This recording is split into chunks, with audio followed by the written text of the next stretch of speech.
Courtney Donovan stood rigid at the front of a cramped family courtroom in downtown Minneapolis, her eyes fixed on a figure across the aisle, Patrick Miller. Under the fluorescent lights, the judge's voice echoed through the hush, requesting that both parties step closer. With each step forward, Courtney's grip on the folder of legal documents tightened, her mind flooding with a memory she had fought for nearly 2 decades to bury, the day she was left at the altar. She had been 24, radiant in a simple white gown, accented with lace. The small church was filled with loved ones, all waiting to witness the moment she and Patrick would vow to share a life. Instead, in place of wedding bells, the hush of confusion spread as a whisper passed from guest to guest. Patrick was gone. And then, a phone call confirmed the worst. He wasn't coming, and no one knew where he went. The devastation was swift and absolute. One moment she was a bride, in the next, she was utterly alone. Snapping back to the present, Courtney felt her heart race as the judge repeated the request. "Ms. Donovan, Mr. Miller, please approach." She managed a curt nod, forcing herself to walk the short distance to the bench, aware of Patrick matching her steps. Though 18 years had passed since that disastrous day, her stomach still knotted at the sight of him, tall, broad-shouldered, with strands of grey now woven into his once dark hair. She could sense the tension in his stance and the flicker of regret in his eyes. The judge asked a procedural question about upcoming hearings, but Courtney could barely focus. All she wanted was to get out of that courtroom.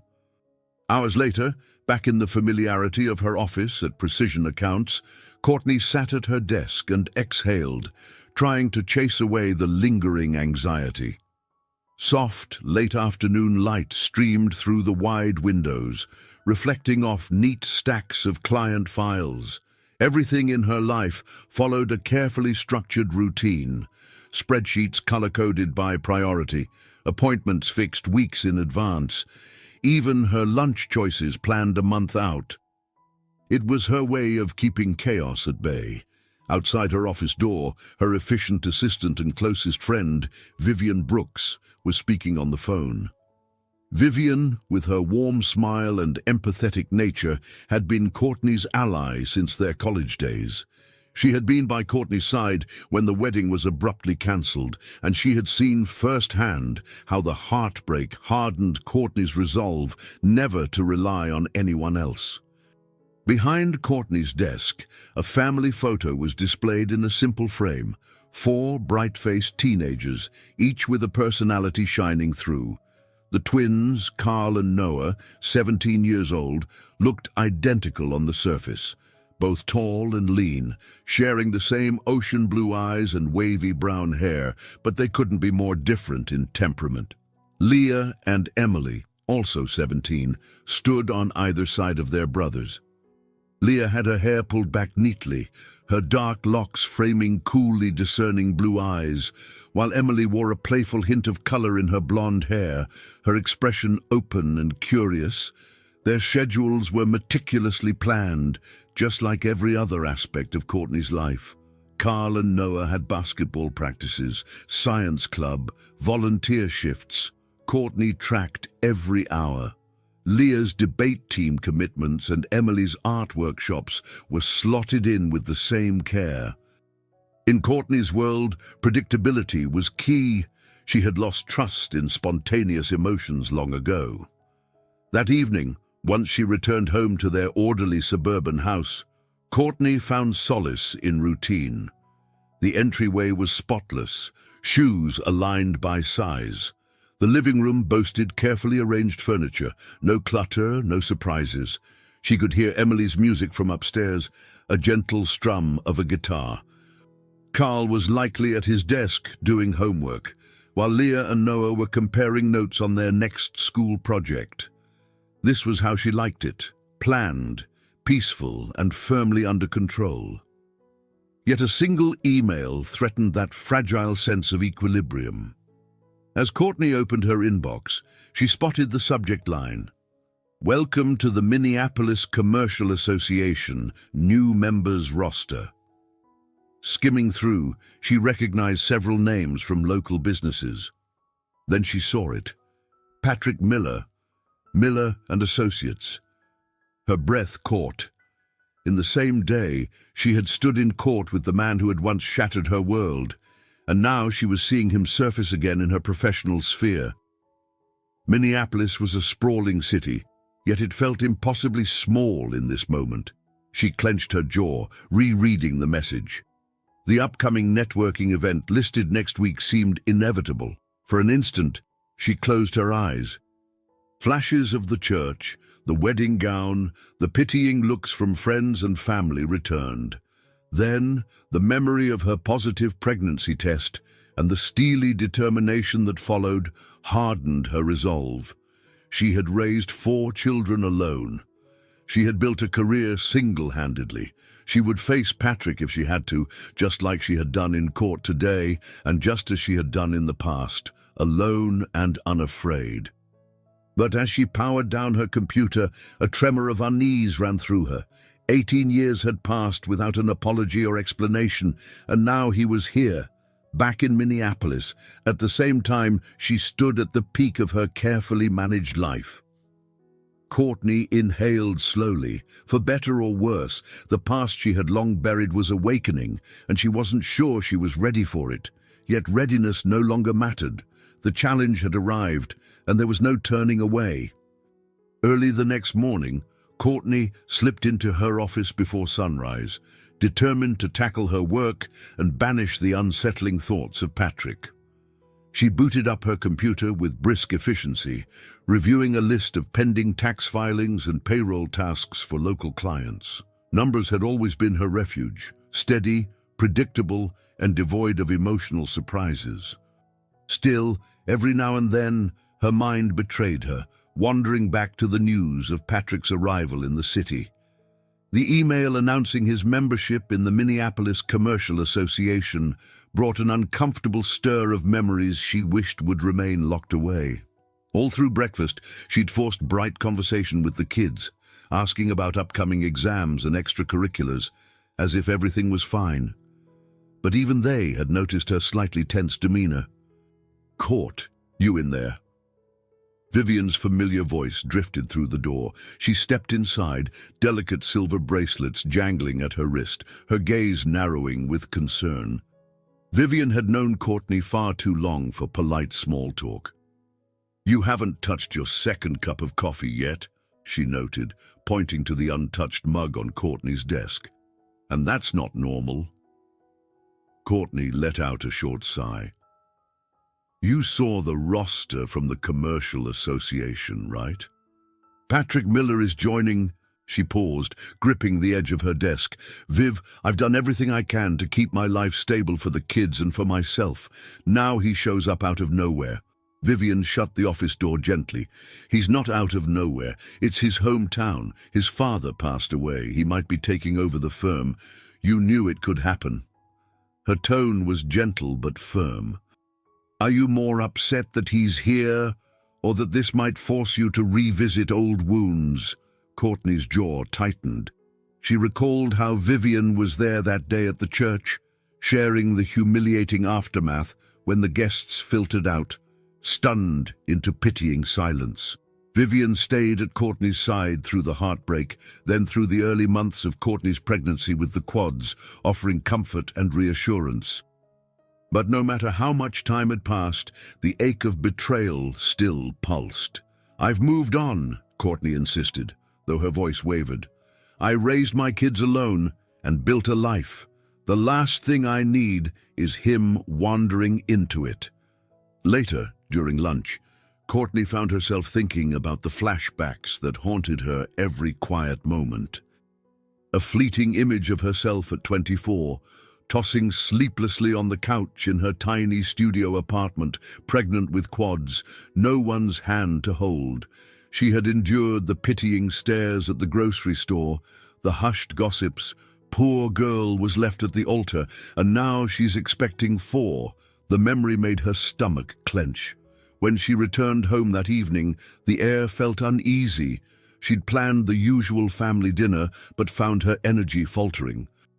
The teens, ever perceptive, seemed to notice. Emily was the first to speak as they gathered around the table. "Hey, Mom, everything okay? You look stressed." Courtney smoothed her blouse and mustered a reassuring tone. "Oh, it's just work deadlines." She forced a small laugh, picking at her salad. "Nothing you kids need to worry about." Noah, usually reserved, cleared his throat. "I heard there's a new lawyer in town named Miller," he commented casually. "Someone in my debate club mentioned he might be volunteering at the school's upcoming career day. I guess he's from a family of attorneys." At the mention of the name Miller, Courtney's fork clattered against her plate, and her children exchanged glances. An awkward stillness spread over the table. Leah was the first to break the silence, her brow creasing with concern. "Is everything all right?" Courtney gave a tight nod, exhaling carefully. "Yes, I'm fine. But we'll talk about that another time." She saw their curiosity spark, but they knew better than to push. She swiftly changed the subject, turning the conversation toward weekend activities and chores. Later that night, with the kids upstairs, Courtney slipped into her bedroom closet. She pulled down a dusty shoebox hidden behind neatly stacked sweaters.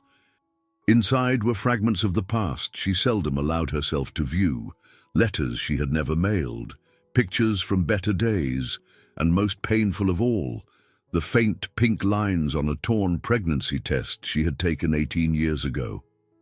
She remembered how her heart had pounded in her chest at the realization she was carrying not one baby, but 4.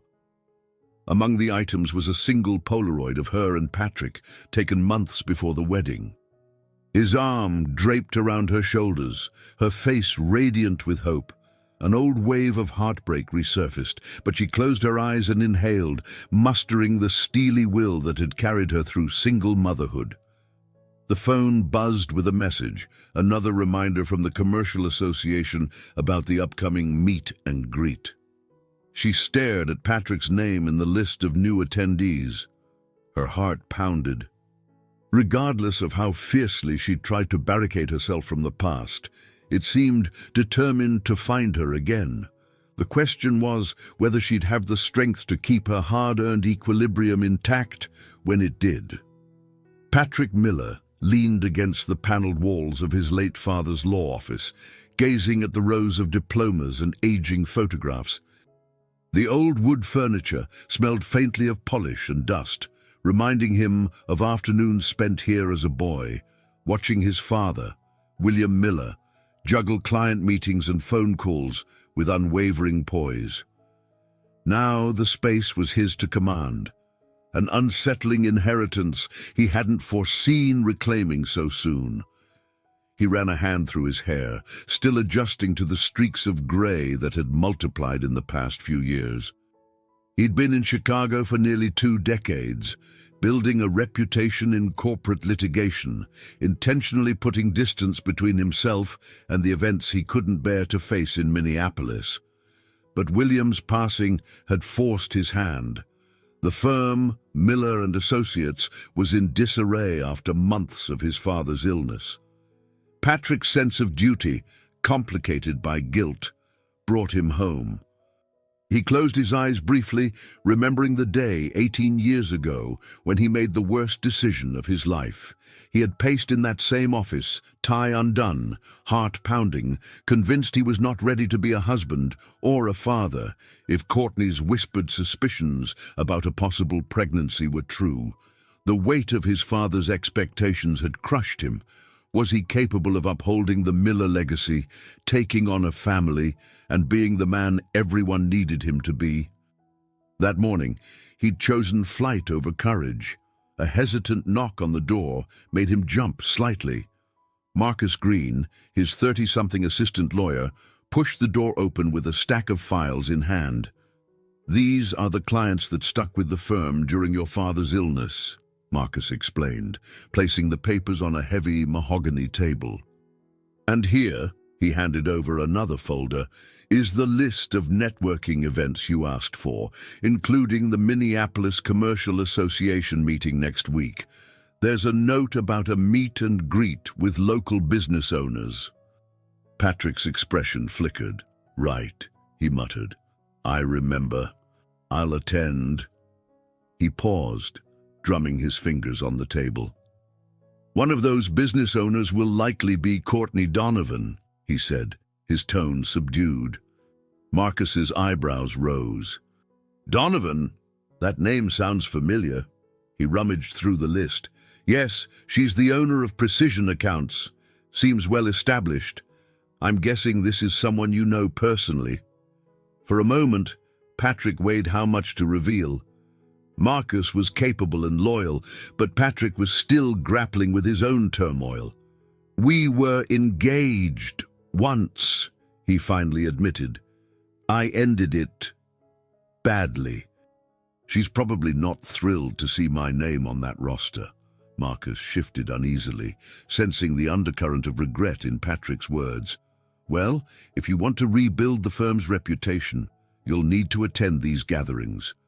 But if it gets too personal, I can go in your stead." Patrick shook his head. "No, this is my responsibility. If she's there, I'll deal with it."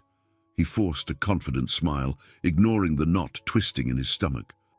Left alone again, he moved to the windows, looking out over the busy Minneapolis streets. He'd spent years living with the guilt, telling himself it was too late to make amends. But stepping back into this city made every regret more vivid. He wondered how Courtney had coped, whether she had married someone else or even had the children she once suspected she was carrying. The sense of dread and curiosity mingled until he could hardly breathe. Despite his anxiety, he dove into the stack of files, trying to bury himself in immediate tasks. He glimpsed a photo of his father with colleagues at a bar association event, recalling how William had barked at him for leaving his fiancée. His father's disapproval remained etched in Patrick's mind. William had poured all his energy into shaping Patrick into the next big legal name, leaving little room for emotional support. Finishing the day's tasks later than he intended, Patrick locked up the office. The corridor felt ghostly and quiet. On his way out, he paused at the large portrait of William Miller in the lobby. The older man stared back, stern and imposing even in the oil painting. Patrick recalled the last days of William's life, how he had softened just enough to say he was sorry for pushing too hard. Yet no mention had been made of Courtney, or any attempt to reach her on Patrick's behalf. Stepping into the cool evening air, Patrick inhaled deeply. Chicago had been a place of escape, but Minneapolis was filled with unhealed wounds, and possibly revelations. If Courtney had indeed been pregnant, he might have a child somewhere in this city, almost an adult now.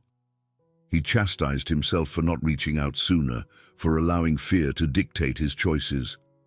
He walked down the sidewalk, passing bustling restaurants and cafes. Snippets of laughter and conversation drifted through the air, a hum of ordinary life.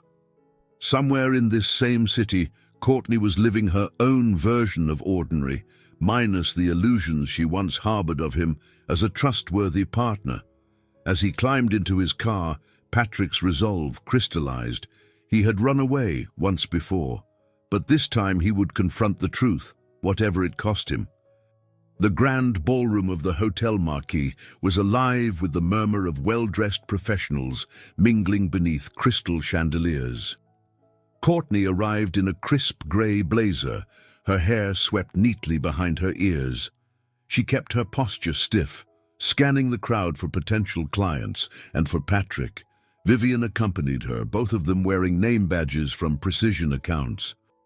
"Remember, you're in control," Vivian murmured gently as they walked across the shiny marble floor. "You belong here just as much as he does." Courtney offered a taut smile, nodding. She could handle this, she told herself. For the first half hour, she mingled gracefully with familiar faces from the local business community, exchanging pleasantries about tax changes and finance updates. Still, her pulse quickened every time she heard a baritone voice that might be Patrick's or glimpsed a tall silhouette out of the corner of her eye. Sure enough, Patrick arrived a short while later, stepping in with measured confidence. He wore a sharp navy suit, and though Courtney tried not to stare, she couldn't help noticing the subtle lines of anxiety in his face. He paused near the entrance, scanning the attendees until his gaze settled on her across the room. Their eyes locked momentarily, a current of unspoken tension passing between them. Courtney felt a tightening in her chest, but she lifted her chin in defiance. The meeting began with formal introductions of new members. A hush fell as the speaker announced, "And we have Patrick Miller, who has recently taken over Miller and Associates." Courtney felt her cheeks flush when polite applause followed. She watched Patrick stride to the small stage, the same assured stance she remembered from years past. "Good evening," he began, voice resonating through the microphone. "My father ran Miller and Associates for decades, and I'm honored to continue his legacy here in Minneapolis." He paused, scanning the faces in the crowd until his eyes landed on Courtney again. "It's a pleasure to join all of you. I look forward to serving our community as best I can." The applause resumed, and Courtney forced herself to join in, keeping her expression neutral. When the formalities ended, people dispersed for networking and cocktails. An uneasy game of avoidance began. Courtney tried to circulate around the far side of the room, chatting with a potential client about payroll management. Out of the corner of her eye, she saw Patrick drifting closer. He was cornered by a well-meaning accountant who praised William Miller's contributions to local charities. Moments later, a mutual acquaintance, oblivious to the tension, waved both Courtney and Patrick over to the same conversation circle. "Courtney, have you met Patrick Miller? He's just rejoined the city's legal scene." Courtney swallowed, turning to face him. "Yes, she began, her throat dry. "We've met." She offered a tight smile, trying to maintain decorum. Patrick inclined his head politely. "Courtney Donovan, from Precision Accounts, right? Good to see you again." His gaze flicked, carrying a weight of memories that no polite introduction could mask. Their acquaintance, a jovial man named Glenn, beamed, oblivious. "That's great. Two top professionals in the same room. You folks could collaborate on something, I'm sure." "The association loves to see synergy." Courtney forced a professional laugh. "Indeed, we'll see what comes up." Vivian, sensing Courtney's discomfort, gently steered Glenn away under the pretext of wanting to discuss some tax matter. That left Courtney and Patrick standing in awkward silence, away from the main bustle of the event. The music from a small jazz ensemble provided a subtle backdrop. Patrick cleared his throat. "Courtney?" he began quietly. She stiffened. "Let's keep it brief," she cut in, determined not to show vulnerability. "We're both professionals here." He nodded, pressing his lips together. She noticed how he paused, as if carefully choosing his words. "I'm sorry to corner you like this," he continued softly, "but I've been wanting to say—" Courtney raised a hand in a subtle gesture of restraint. "Not here." The swirl of people around them made it impossible to speak freely, and Courtney preferred not to share personal matters in a public setting. She forced a smile, speaking just loudly enough to be heard above the saxophone's melody. "We're in a business association meeting, Mr. Miller. Let's keep our personal history out of it." His jaw tensed slightly, but he nodded. "Fair enough." She was about to step away when he added, in a voice barely audible, "You look well, Courtney." A complicated mix of anger, regret, and residual affection flickered across her features. She exhaled, then turned on her heel, crossing the room to chat with another contact. Patrick stood there for a moment, letting the fragments of unspoken words settle. He couldn't quite shake the heavy feeling of all that remained unresolved. On the drive home, Courtney replayed the encounter in her mind, her thoughts swirling with old betrayals and new uncertainties. She couldn't deny the reality. Patrick was here, in Minneapolis, playing a role in the same professional circle she inhabited. Whether she liked it or not, their paths would continue to intersect. And underneath her defensive exterior, a sliver of dread whispered that their unfinished story might soon rewrite itself in a way she wasn't ready to confront. It was a late afternoon when Patrick, still dressed in his suit from the association meeting, found himself back in the quiet hush of his father's office. The conversation with Courtney lingered in his mind, those tense words, her guarded expression. He'd waited almost 2 decades to see her again, but now that he had, the encounter left more questions than answers. He settled at his desk and flipped open his laptop, determined to sift through the local online community sites. Maybe it was foolish, but he couldn't resist. A part of him needed to piece together who Courtney had become in his absence. Typing her name into a search bar brought up professional listings for precision accounts, a handful of news articles praising her meticulous work, and a few photos from a recent Minneapolis Business Expo. In each picture, she stood poised and self-assured, the hints of warmth in her expression guarded. But in one snapshot, captured from a school fundraiser, he spotted 4 teenagers beside her, 2 boys and 2 girls. His eyes narrowed, heart pounding as he scrutinized the photo. A note in the caption named them Carl, Noah, Leah, and Emily Donovan, all 17. He zoomed in until the pixels blurred. Both boys had brown hair and intense blue eyes that looked so unnervingly like his own. A strange rush of recognition filled him, a blend of shock, excitement, and creeping dread. Suddenly, the math clicked. 17 years old.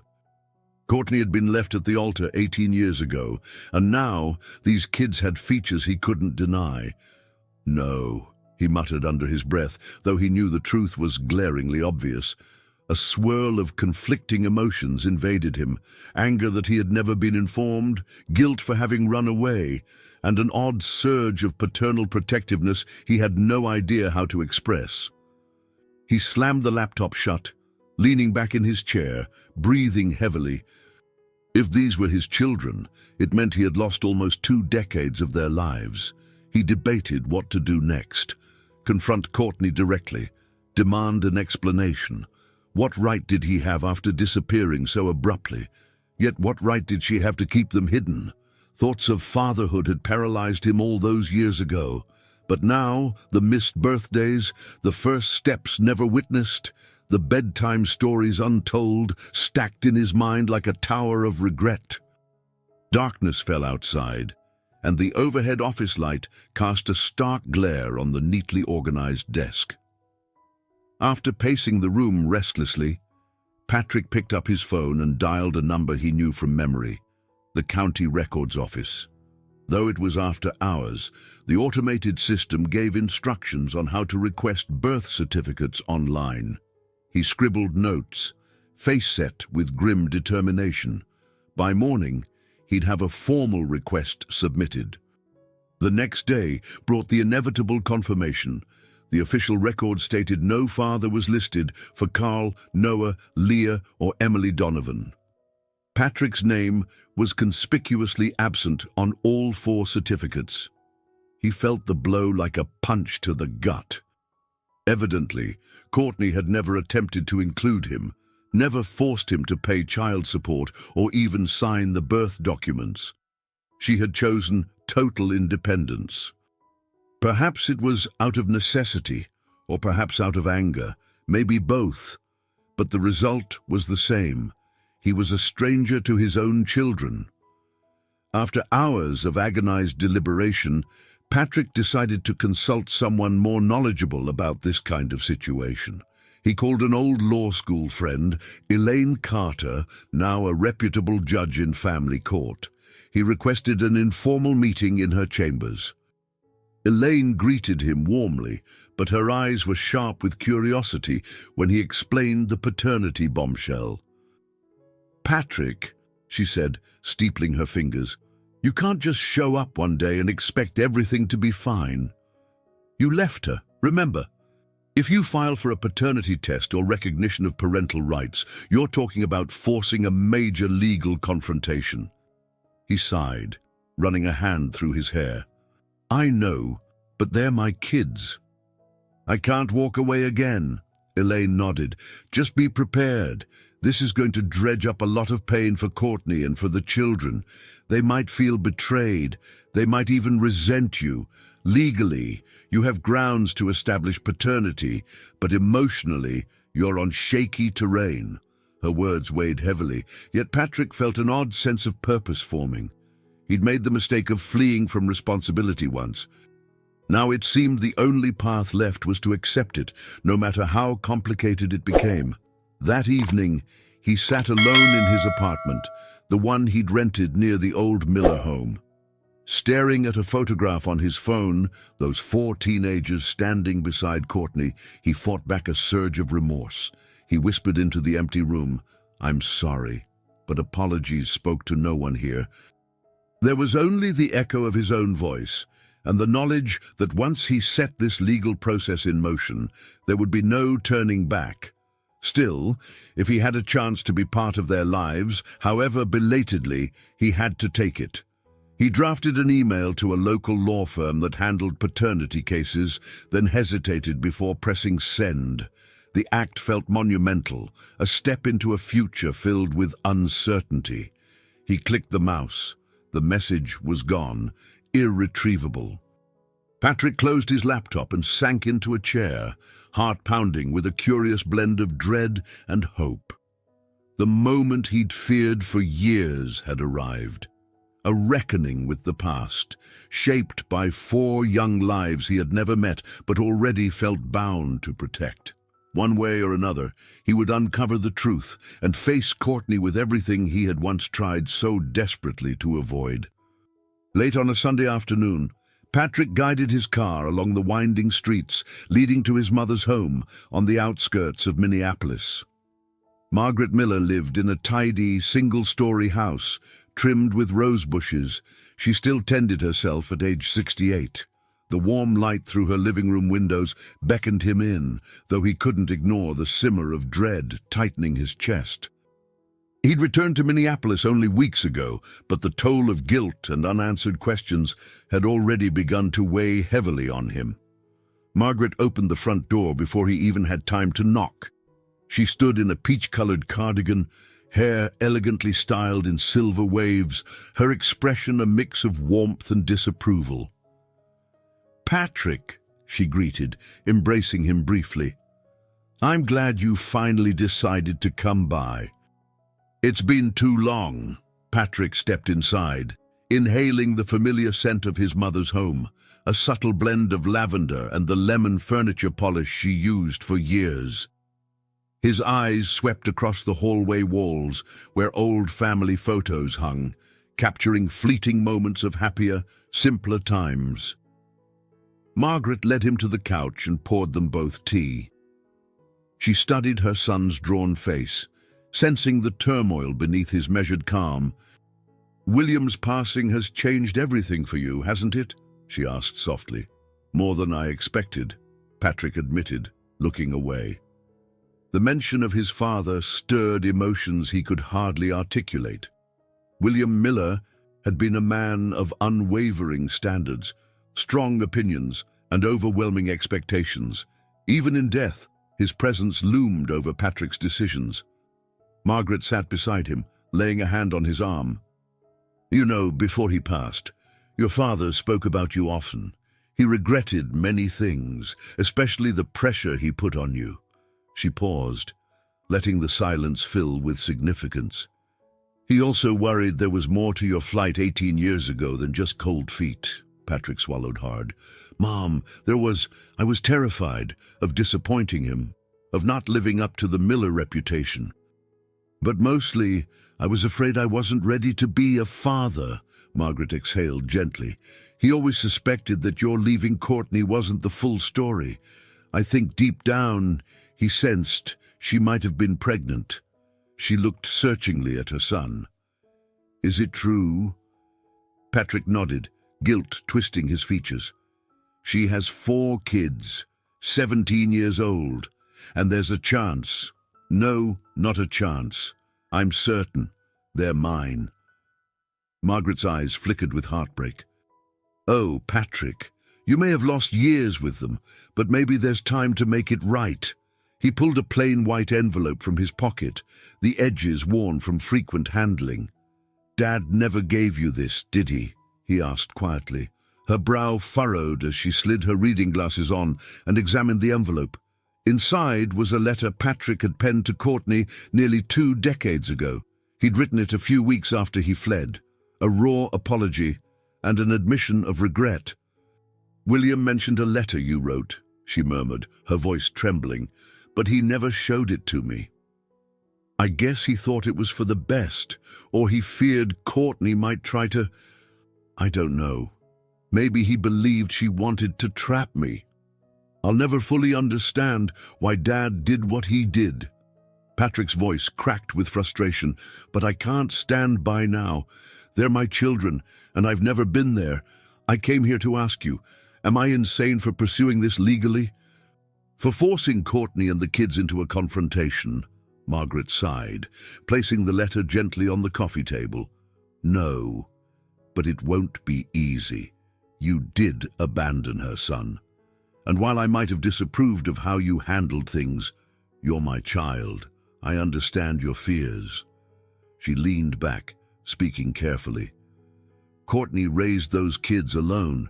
She must be strong, maybe even hardened by what happened. You need to be prepared for her anger. Patrick buried his face in his hands. I'm furious at her for hiding them from me, but I also know it's my fault she had to manage alone. Part of me wants to march over and demand to see them. Another part knows I have no right. Margaret placed a firm hand on his shoulder. You have every right to be in their lives now, Patrick, but only if you're willing to do the hard work. Your father's legacy was law. But he forgot that relationships require more than court orders. They require humility, sincerity, and time. His mother's words settled a measure of clarity into Patrick's racing thoughts. He had spent so long resenting his father, angry at Courtney, and angry at himself. Now the path forward required him to confront all those tangled threads. I don't know where to start, he admitted. Margaret sipped her tea, her eyes glistening with compassion. Start by not running away this time. There's a battle coming, legal or otherwise. Stand your ground and be honest. Show Courtney and those children who you truly are, flaws and all. They talked until late in the evening, going over potential scenarios, discussing resources, and exchanging quiet regrets. By the time Patrick finally stepped out into the cool night air, he clutched the unopened letter and felt a renewed sense of purpose. His mother's final remark echoed in his mind. Your past defines who you were. What you do now defines who you can become. He nodded silently in agreement, determined to be braver than the man who had once disappeared in the face of fatherhood. The next morning, Patrick found himself in a cramped waiting area of the Hennepin County Government Center, shoulders tense as he stared at a poster that read, Vital Records Division. A few residents lined up behind him, each clutching documents of their own. Birth certificates, passports, marriage licenses. He couldn't help but wonder how many stories intersected here and how many secrets were sealed by official paperwork. When it was his turn, he approached the counter and cleared his throat. I need to look up birth records, he said, sliding over a list of names he had printed out. Carl Donovan, Noah Donovan, Leah Donovan, Emily Donovan. The clerk, a young woman with short red hair, typed away on her computer. After a brief pause, she nodded. Each of these records is missing a father's name.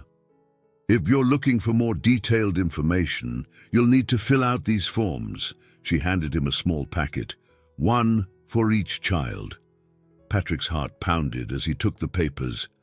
"Thank you," he murmured, stepping aside to fill them out, double-checking every line to avoid mistakes.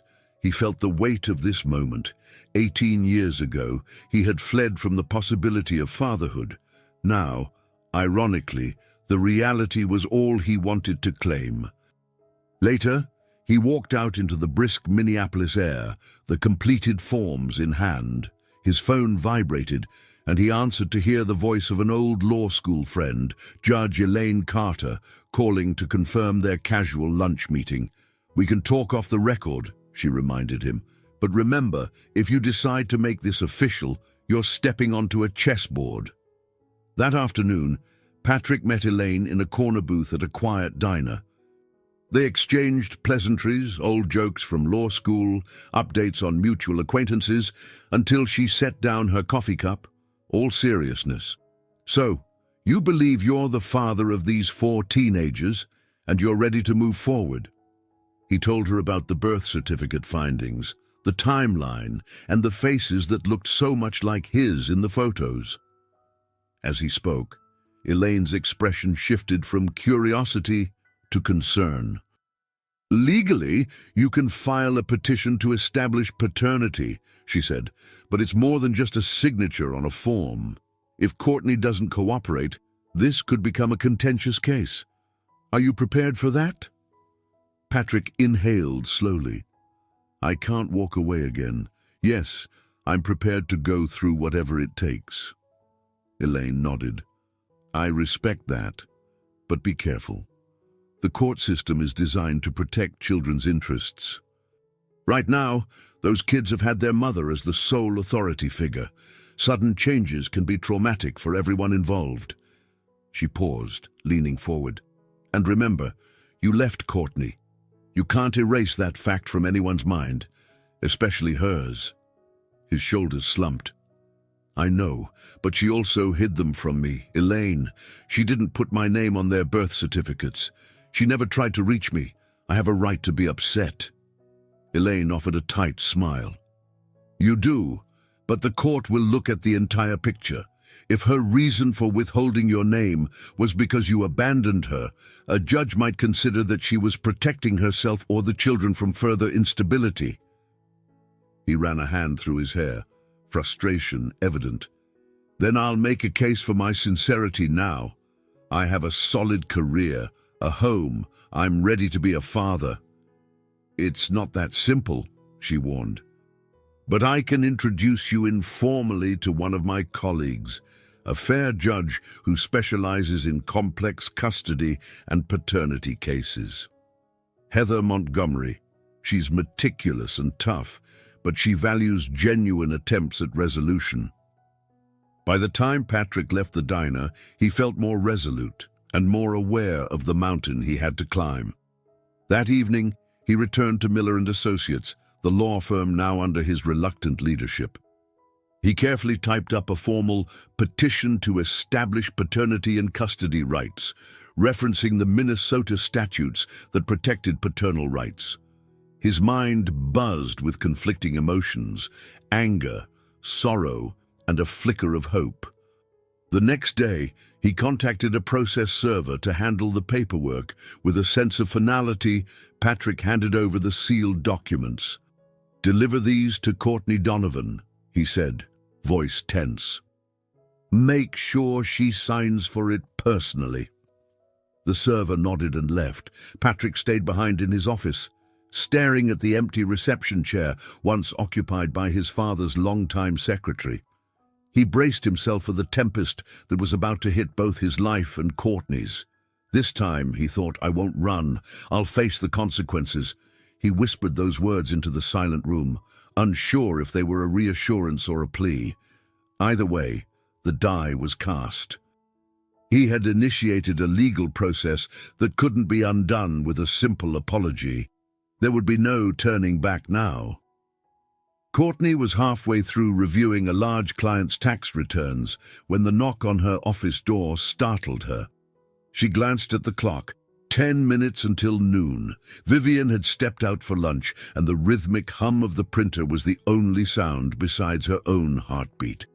Standing, she opened the door to a professionally dressed man holding a clipboard. "Courtney Donovan?" he asked in a flat tone. She nodded. "Yes." He extended a manila envelope. "You've been served."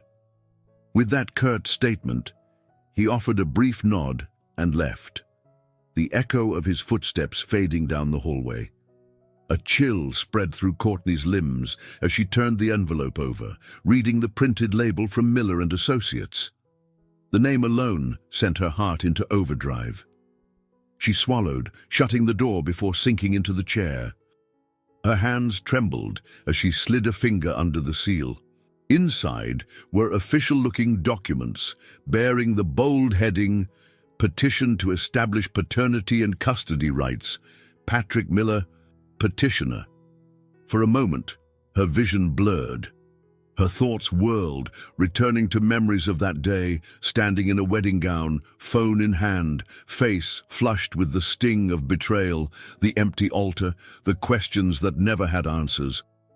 She scanned the legal jargon, reading how Patrick sought recognition as the father of her 4 children, who were collectively nearing adulthood. The lines read, cold and formal. "Petitioner requests a judicial order for DNA testing, for determination of fatherhood, for future custody or visitation arrangements." Rage flared hot beneath her shock. How dare he? He left 18 years ago without a backward glance, and now he was forcing his way into the children's lives at the very brink of their adulthood. Courtney fought a wave of panic, her mind racing through possible responses. Could she ignore it? No. These were official court papers. She had a limited window to respond, or risk the court ruling in his favor by default. She shoved aside a scatter of spreadsheets on her desk and reached for her phone. "Viv, get back to the office as soon as you can," she said into voicemail, her tone shaking.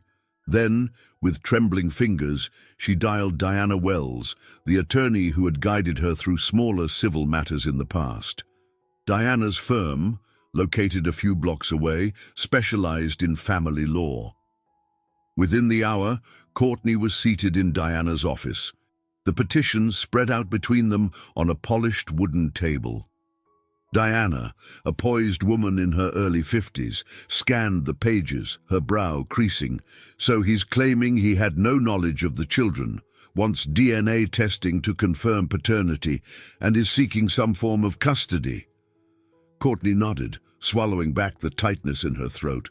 "Yes, and I'm not sure what to do. I never put his name on any birth certificates, but I tried, once, to reach out to the Miller family. His father refused to speak with me, implied I was making up stories." She paused, pressing her lips together. "After that, I stopped trying. I had no resources, no way to chase him down in Chicago." Diana leaned forward, her expression a blend of empathy and determination.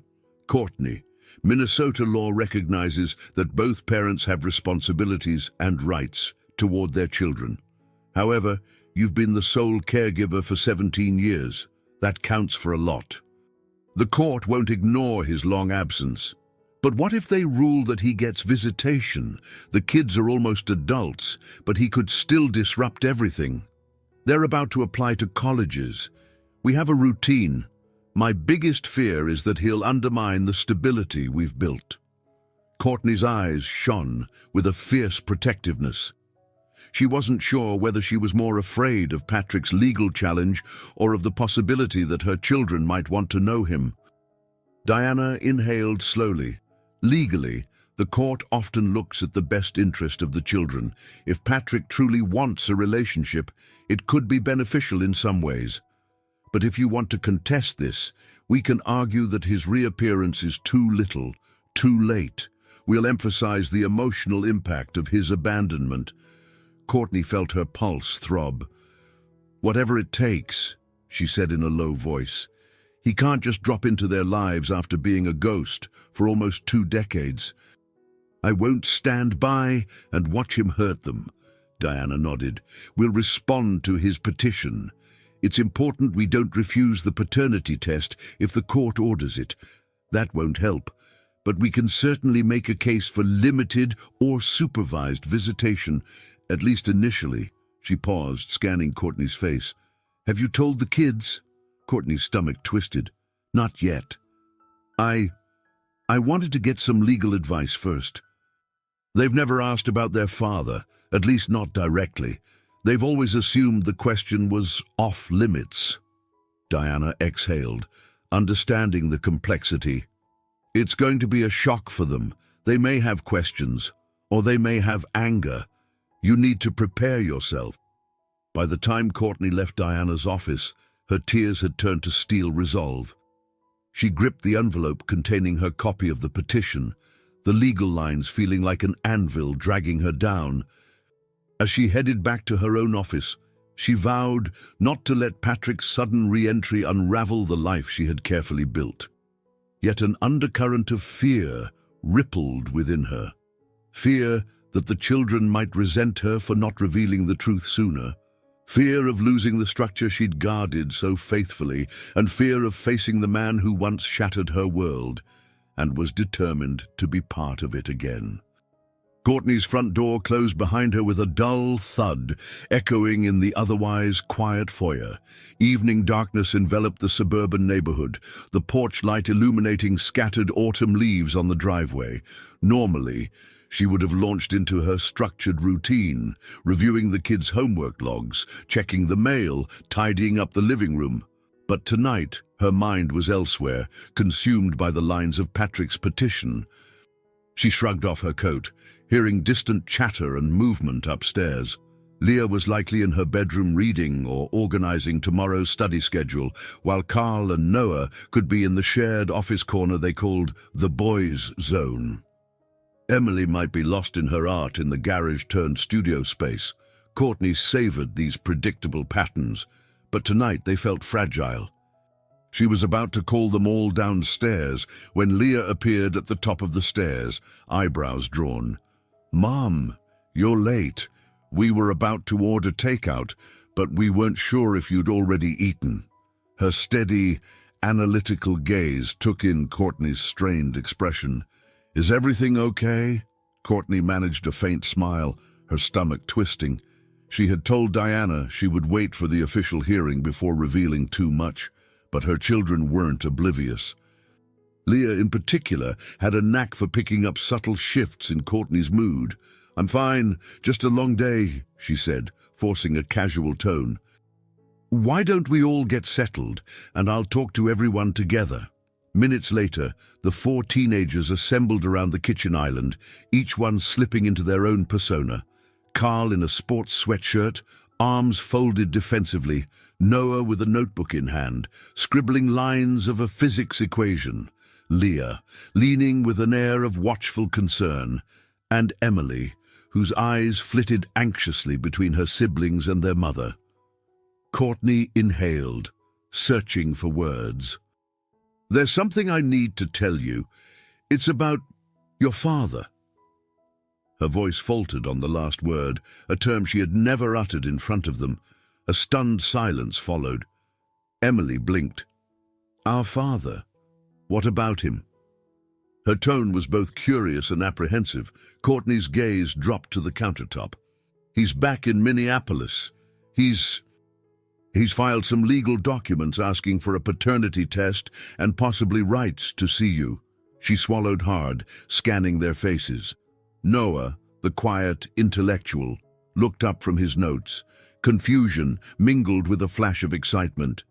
"He wants to see us now, after all this time?" The unspoken question was, "Why didn't you tell us before?" Carl clenched his jaw. "Mom, who is this guy?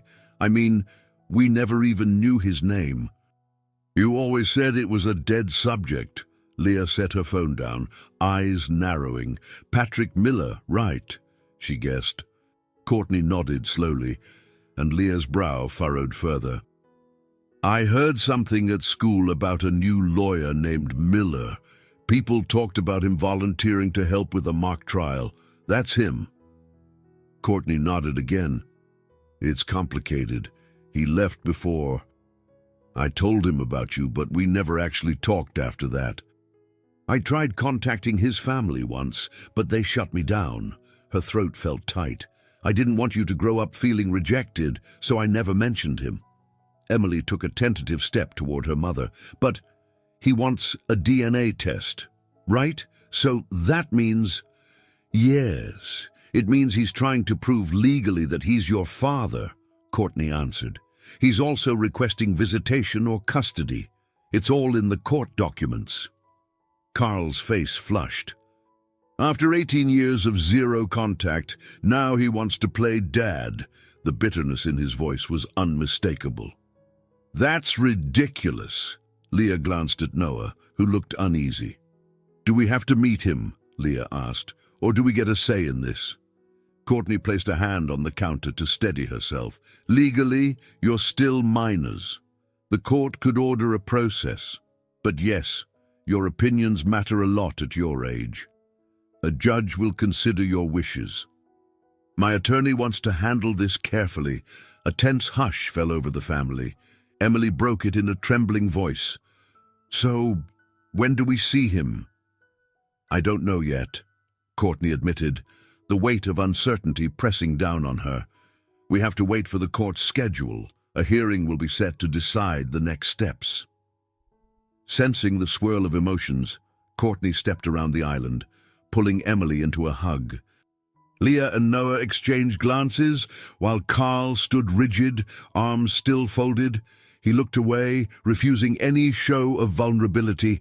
It was clear that while curiosity flickered in some, anger and confusion dominated others. All at once, Courtney realized there was no easy way to navigate this. Every day would bring new discoveries, resentments, and questions. She tried to force a reassuring tone. "We're going to face this as a family," she said firmly.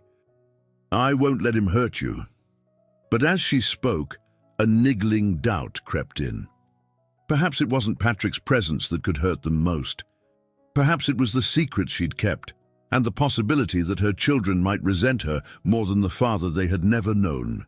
Courtney arrived at the Minneapolis family court for the preliminary hearing with Diana by her side, each step echoing on the marble floors of the long corridor. The large windows let in a pale morning light, illuminating the anxious faces of families waiting for their turn in court. Standing in the hallway, Courtney tried to steady her breathing, attempting to mask the turmoil that churned beneath her calm exterior. On the opposite side, Patrick stood with a new attorney, an older man with a crisp suit and a lined face. Courtney immediately guessed this was someone with experience in paternal rights cases. Vivian, who had come as moral support, leaned toward Courtney and murmured, "He means business, doesn't he?" Diana nodded, glancing at the older man. "That's James Harrington, a seasoned lawyer. He's been known to push aggressive strategies on behalf of fathers seeking to establish parental rights." She gave Courtney's arm a reassuring squeeze. "But we have solid grounds to argue his prolonged absence." The clerk called for everyone to enter the courtroom. The space was smaller than the typical large trial court, designed for more private family matters. A few rows of benches lined the back, where Vivian and Margaret Miller took seats, exchanging polite nods of acknowledgement, but remaining on opposite ends of the room. The tension in the air was thick. Courtney tried to avoid Patrick's gaze as they settled in. She couldn't help noticing how the lines of worry on his face sharpened each time he looked at her. If she wasn't feeling so betrayed and furious, she might have recognized a flicker of empathy for him. He, too, seemed overwhelmed by the gravity of what was unfolding. But bitterness overshadowed any sympathy she might have felt. Judge Heather Montgomery, a woman in her late 50s with short silver hair and an air of calm authority, presided over the hearing. She began by stating the case details. Patrick Miller has filed a petition to establish paternity for 4 minors, Carl, Noah, Leah, and Emily Donovan. Ms. Courtney Donovan opposes or challenges this petition. Her voice was clear and no nonsense. Diana rose, addressing the judge. Your Honor, Miss Donovan is the sole provider and caretaker for these children. Mr. Miller was absent from their lives for almost 18 years. My client questions the sincerity and timing of Mr. Miller's petition. James Harrington stood next. Your Honor, the question of sincerity is irrelevant. The law provides that any alleged biological parent may seek to establish paternity, particularly when the mother never disclosed the existence of the children. He shot Courtney a look that could have been interpreted as accusatory. Mr. Miller was never given notice these children existed. Courtney stiffened, pressing her lips into a thin line. She wanted to shout that she had tried to reach out, that she was dismissed by William Miller, that Patrick had abandoned her at the altar. But protocol demanded she stay silent until asked to speak. Judge Montgomery folded her hands. I understand there's disagreement about what attempts at contact were made in the past. That is not today's concern. The immediate question is whether the court should order paternity testing. If Mr. Miller is indeed the father, subsequent hearings will address custody, visitation, or any other relevant matters. Diana nodded. We have no objection to paternity testing, provided it's done through a reputable lab. We only want to ensure the process is fair and non-intrusive. James Harrington echoed agreement. Absolutely. My client is prepared to cover any costs. The judge made a note.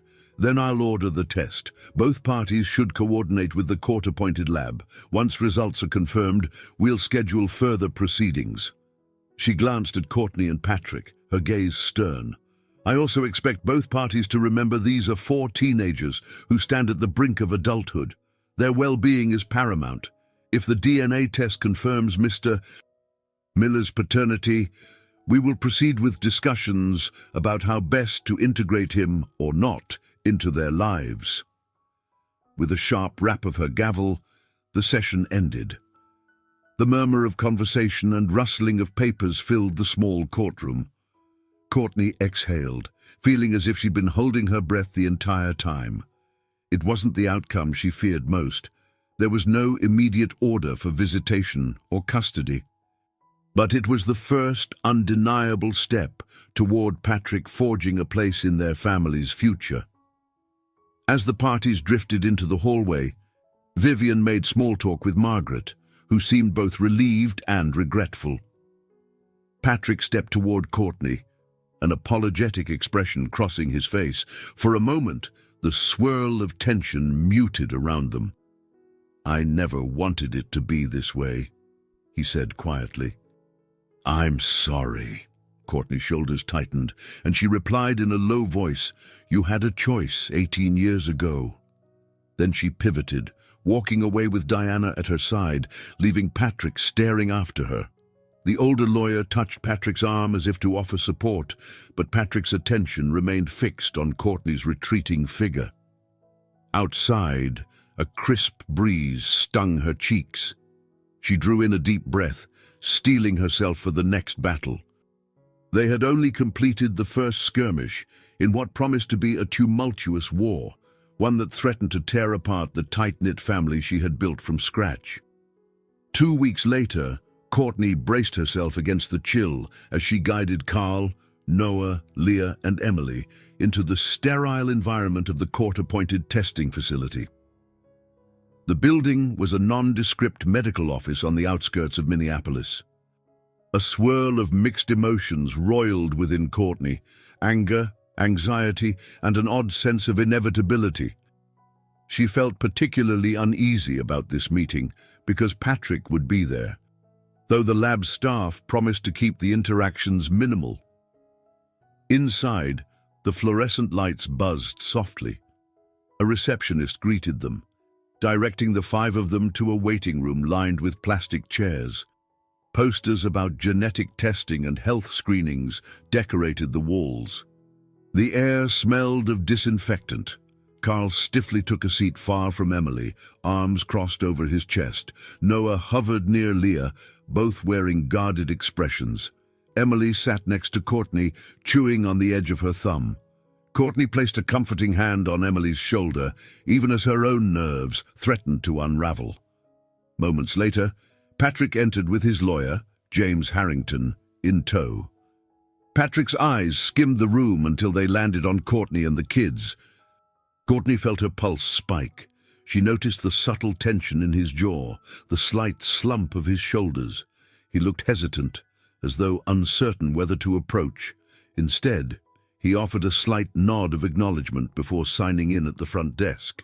A lab technician in scrubs appeared, clipboard in hand. "We'll be doing simple cheek swabs and blood draws," she explained politely. "It should be quick.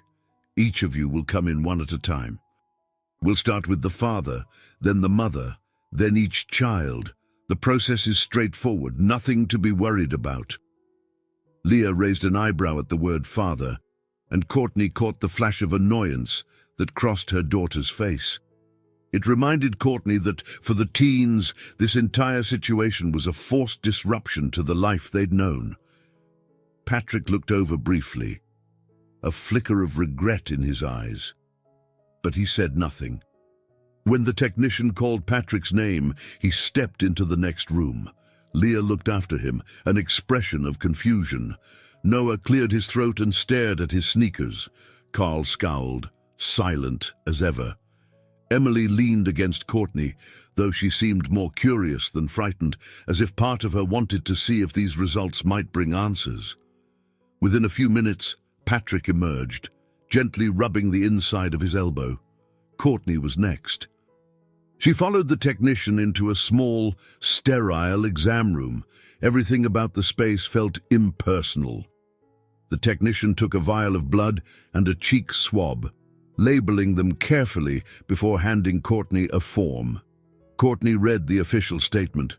"I, Courtney Donovan, submit these samples for DNA testing. Results to be used in pending legal proceedings." She signed with a firm stroke, mouth set in a grim line. The moment she stepped back into the waiting room, the kids were called one by one. Emily went first, then Leah, then Noah. Each emerged quietly, their expressions solemn. Carl was last, and he returned with a hardened stare as if bracing for something he refused to name. When the tests were finished, the families were free to go. James Harrington approached Diana, presumably discussing next steps. Meanwhile, Patrick took a hesitant step toward the teens. "Hi," he ventured, voice soft. I'm sorry, this is the first time I'm seeing you up close," Carl scoffed, turning away. Leah offered a curt nod, her chin tilted in defiance. Noah managed a polite enough, "Hello." Only Emily locked eyes with Patrick, though her expression was unreadable. Courtney stepped between them before the awkward moment stretched. "We'll be leaving now," she said. "You'll get the results when we do." Patrick started to speak but closed his mouth. He simply nodded as Courtney guided the kids out the door. The chill outside was almost welcoming compared to the tension inside the lab. On the drive home, the car was silent except for the hum of the engine. Finally, Emily spoke, voice trembling. "He looked nervous." Carl scoffed again from the passenger seat. "Good, he should be." Leah turned to her brother. "We can be angry, but let's not pretend this isn't huge for us." She sounded weary, a rare admission of uncertainty. "Mom, how soon do we get the results?" Courtney tightened her grip on the steering wheel, eyes fixed on the road. "They said it could take up to 10 business days. After that, we'll have another court date." A subdued hush fell over them again. Each child seemed lost in private thoughts. Courtney stared straight ahead, heart pounding with the realization that their lives were on the cusp of a seismic shift. If it's confirmed, does everything change? She wondered.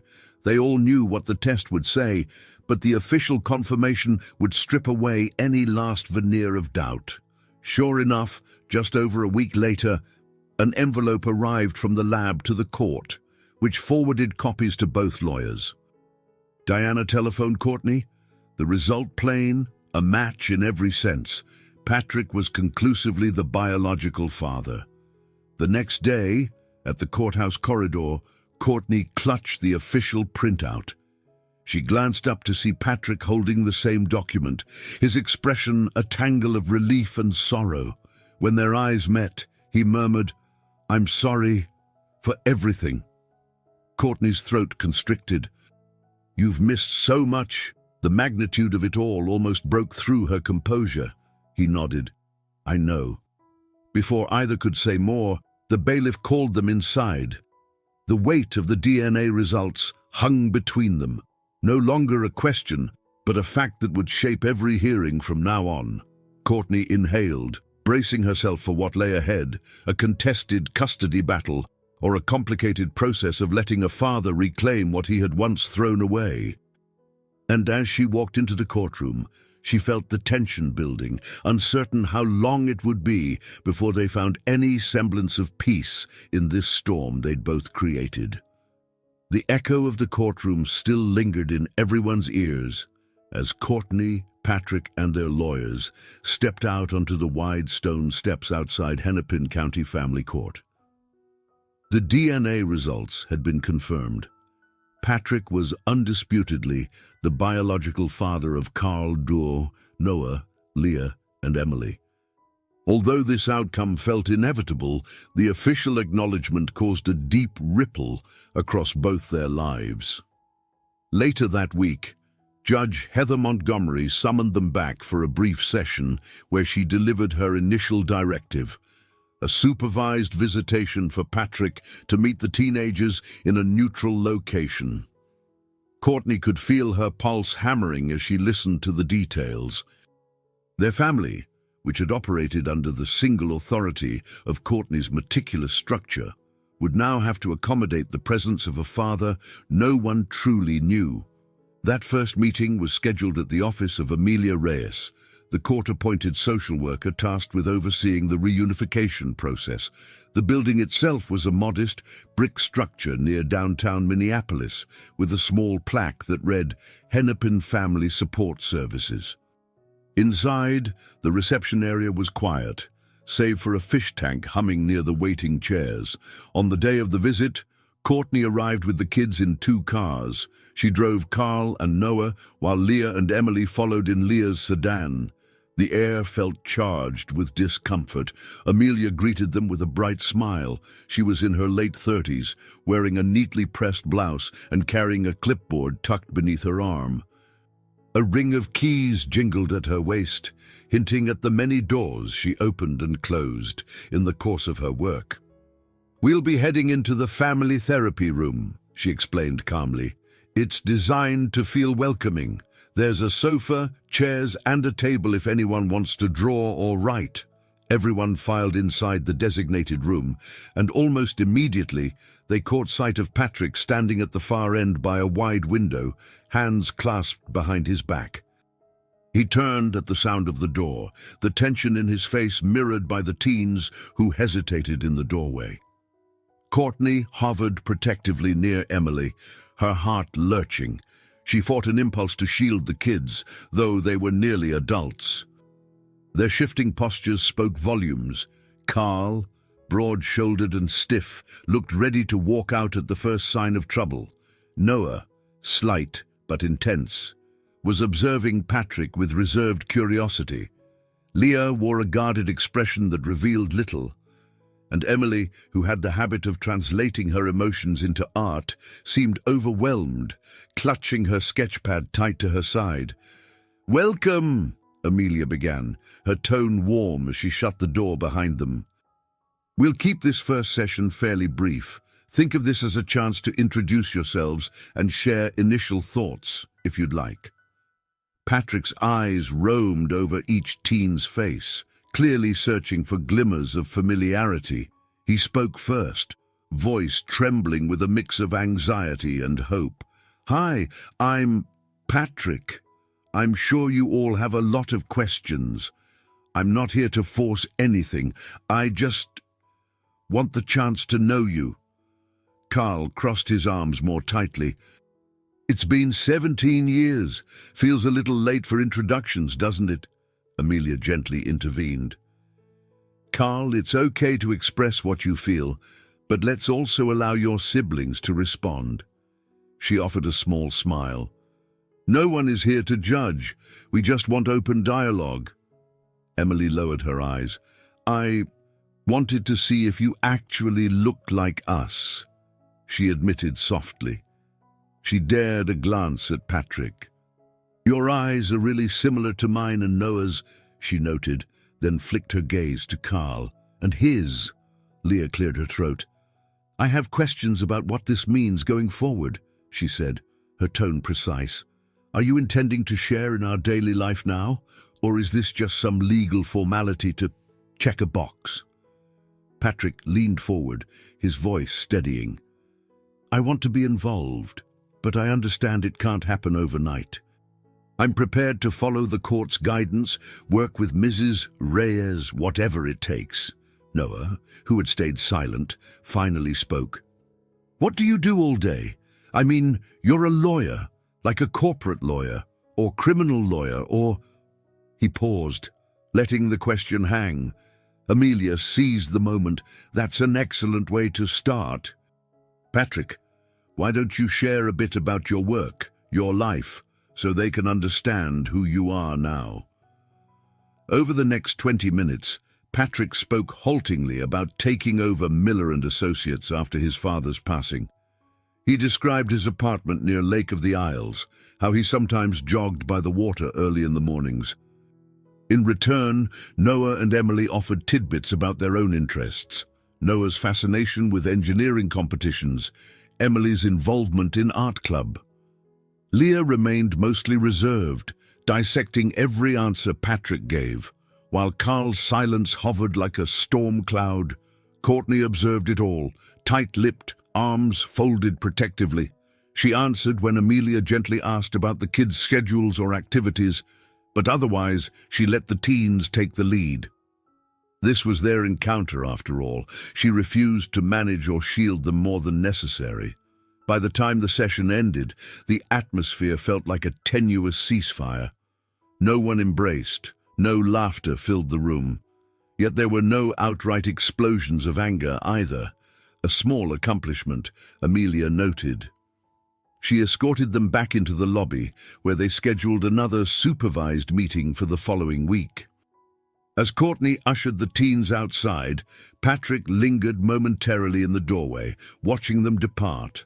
The weight of regret pulled at his posture, but so did a new determination.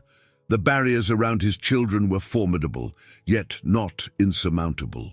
For the first time, he saw a possible path forward, however narrow, and vowed silently to walk it. That evening, Courtney found herself alone in the quiet living room of her home, staring absently at the framed photographs on the mantel. Each image charted the growth of her 4 children, birthday parties, school concerts, small victories no one else would remember. Moments from infancy to young adulthood were chronicled in careful snapshots, each taken during the years she had navigated alone. Her throat constricted as she recalled how she had plastered on a brave face for every celebration, determined to ensure her children never felt incomplete. Yet now, with Patrick's unexpected return, the old memories she had worked so hard to bury kept surfacing. That night, as she tidied the living room, her mind wandered back to an especially grueling period when she was 24 and newly pregnant. She had dropped out of finishing her bachelor's in business to work multiple part-time jobs, including a weekend gig at a local diner. With quadruplets on the way, medical expenses ballooned, and she scrambled to make ends meet. There had been nights she cried herself to sleep, terrified she'd failed them before they were even born. The next day, Courtney tried to function as normal. She woke early, made breakfast for the teens, and double-checked their schedules. But her composure cracked when she noticed Emily quietly skipping the meal. Emily mumbled an excuse about not feeling well, heading to her room instead. Concerned, Courtney followed, tapping gently on the door before entering. Emily was hunched at her desk, flipping through a sketchbook. Her eyes, normally so bright, were downcast. Courtney reached out, placing a comforting hand on Emily's shoulder. "What's wrong, sweetheart?" Emily looked up, emotions brimming. "I just don't know how to handle all of this," she confessed. "Meeting him. Dad, I guess. It felt so strange. Part of me was curious, but Carl's so angry, and Leah's distant, and Noah's stuck in his own head. And you, Mom, you looked so tense. I feel like I'm betraying you by even wanting to know him." Courtney's heart clenched. She gently stroked Emily's hair. "You're not betraying me," she said, voice trembling. "I've always wanted you to have a complete life, but I was scared to force a relationship with someone who walked away. I didn't trust him not to hurt you again." She swallowed, recalling the avalanche of grief she felt at the wedding that never was. "I still don't trust him, but the judge said we need to give this process a chance, so I'll do my best to support you." Emily's eyes glistened. "I need to figure out how I feel. He gave me this compliment about my art. He said I had a real gift, and it made me happy. Then I felt guilty because I shouldn't be happy about anything he says, right?" She asked it with genuine confusion. Courtney knelt down beside her. "Sweetheart, your feelings are your own. It's okay to feel a mix of things. You don't have to protect me. Just be honest with yourself." That same honesty haunted Courtney long after she left Emily's room. She thought about her own fears, how she'd coped by throwing herself into meticulous routines. That evening, she drove to the quiet cemetery where her father was buried. Robert Donovan had died of a sudden heart attack when Courtney was 15, leaving a gaping hole in her life. It was her first real taste of abandonment, though unintentional. She had never truly healed from it, and Patrick's betrayal years later only compounded the trauma. Standing by her father's modest gravestone, Courtney folded her arms against a brisk wind. She whispered to the cold air, "I've been so focused on never letting anyone hurt me again, Dad. But now, I worry I'm hurting my kids by trying to shield them from him. I don't know if there's a right path anymore." The next day, she poured her heart out to Vivian, who listened with compassionate silence. At the end of Courtney's anguished monologue, Vivian offered a thoughtful suggestion: therapy. "Court," Vivian said gently, "you've carried so much alone. Even with Diana's legal guidance, you need emotional support. Maybe a counselor can help you navigate all these layers of hurt." Courtney hesitated. The idea of exposing her vulnerabilities to a therapist felt unnerving. She'd spent nearly 2 decades projecting an image of competence and control. Yet the thought also brought a flicker of relief. "I'll think about it," she conceded softly. Later that afternoon, the kids came home from school, each dispersing to their rooms. The tension hadn't vanished, but there was a subdued acceptance that their lives were in flux. Courtney found herself checking email, half expecting something from the court or from Patrick. Instead, she found a note from her own mother, Eleanor, in Florida. A typically terse message: "Heard about the situation with the father. Are you okay? Call me if you need to talk." Courtney sighed. Even thousands of miles away, her mother's quiet admonitions lingered. Midway through preparing dinner, she realized how tired she felt, tired of old pains reawakening, tired of the guilt and the anger swirling. But the memory of Emily's earnest confession steadied her. If her daughter could wrestle with conflicting emotions and still find a way forward, then perhaps Courtney could do the same. The path wouldn't be simple, but at least she was no longer denying that her old wounds still needed tending.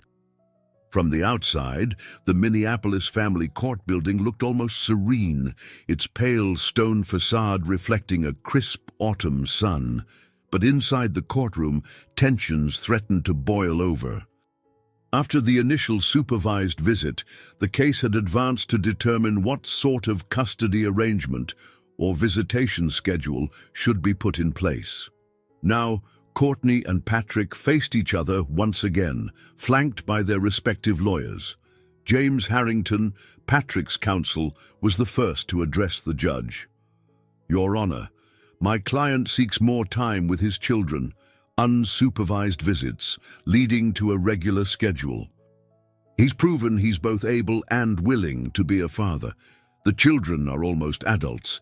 They deserve the chance to build a relationship with him before they move on to college and beyond."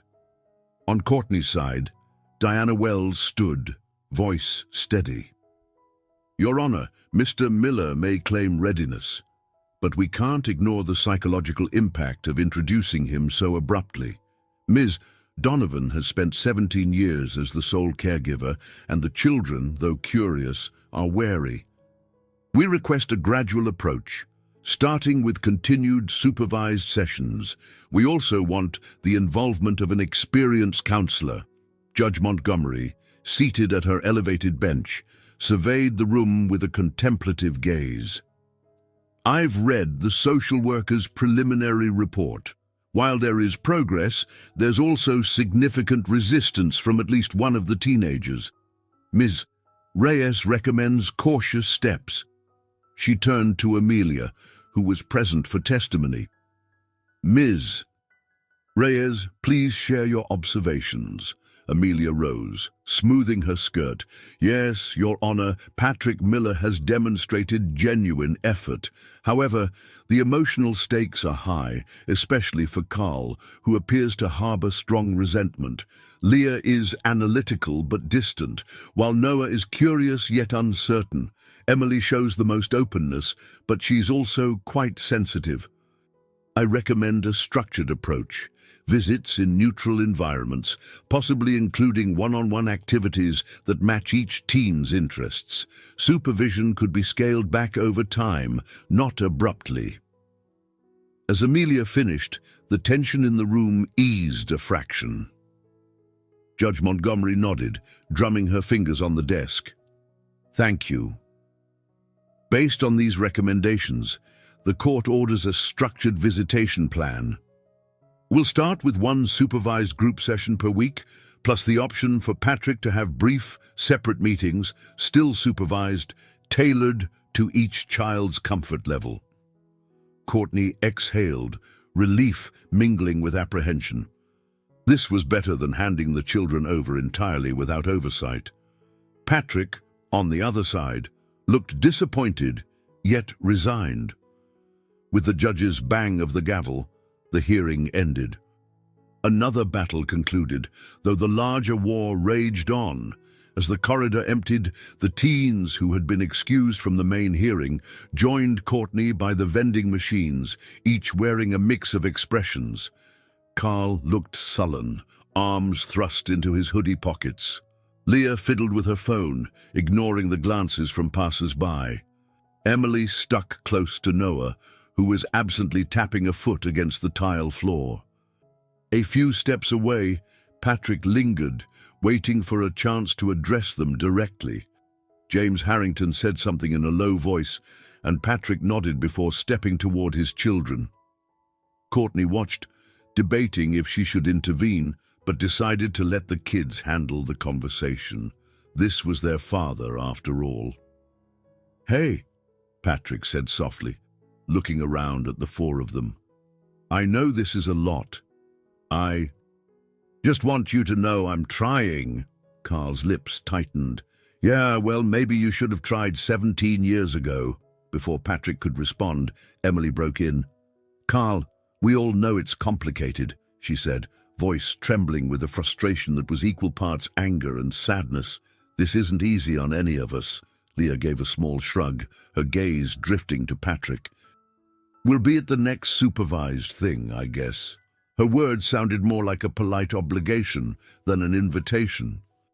Noah, pushing hair from his eyes, finally spoke. "I want to understand your side of the story," he said to Patrick. though he didn't sound entirely convinced he would.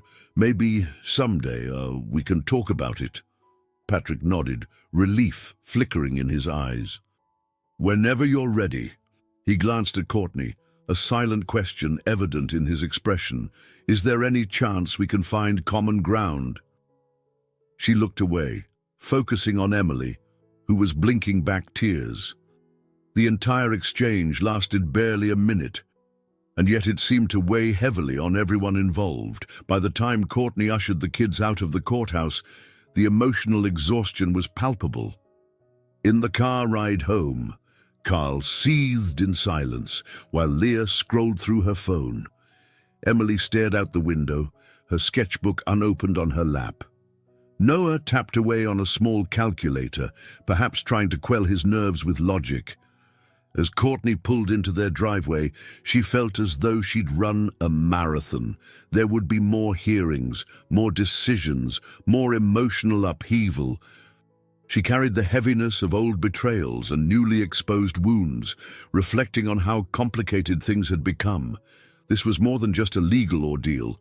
It was an internal struggle for everyone to reconcile a past that couldn't be undone, a present full of tension, and a future where fatherhood, long denied, was forcing itself into their carefully constructed lives. The following week, a rare, calm evening found Courtney and Patrick in a small cafe near the courthouse, summoned by their lawyers for a private negotiation. Diana Wells and James Harrington hoped a less formal setting might encourage both parties to find common ground without the strict protocols of the courtroom. The cafe was cozy, its walls lined with shelves of old books and photography prints of Minneapolis landmarks. Low-hanging pendant lights cast a warm glow over the worn wooden tables. Courtney arrived first, choosing a corner booth away from the largest crowd. She ordered a chamomile tea, hoping it would soothe her nerves. Moments later, Patrick slipped in, looking cautious. Diana and James sat across from each other, exchanging polite nods. Diana cleared her throat. We're here to discuss a possible parenting schedule that could ease tensions before the next hearing. Judge Montgomery has indicated she'd appreciate some proactive collaboration. Courtney studied Patrick's face as he settled. She could tell he was exhausted, lines of worry etching his features.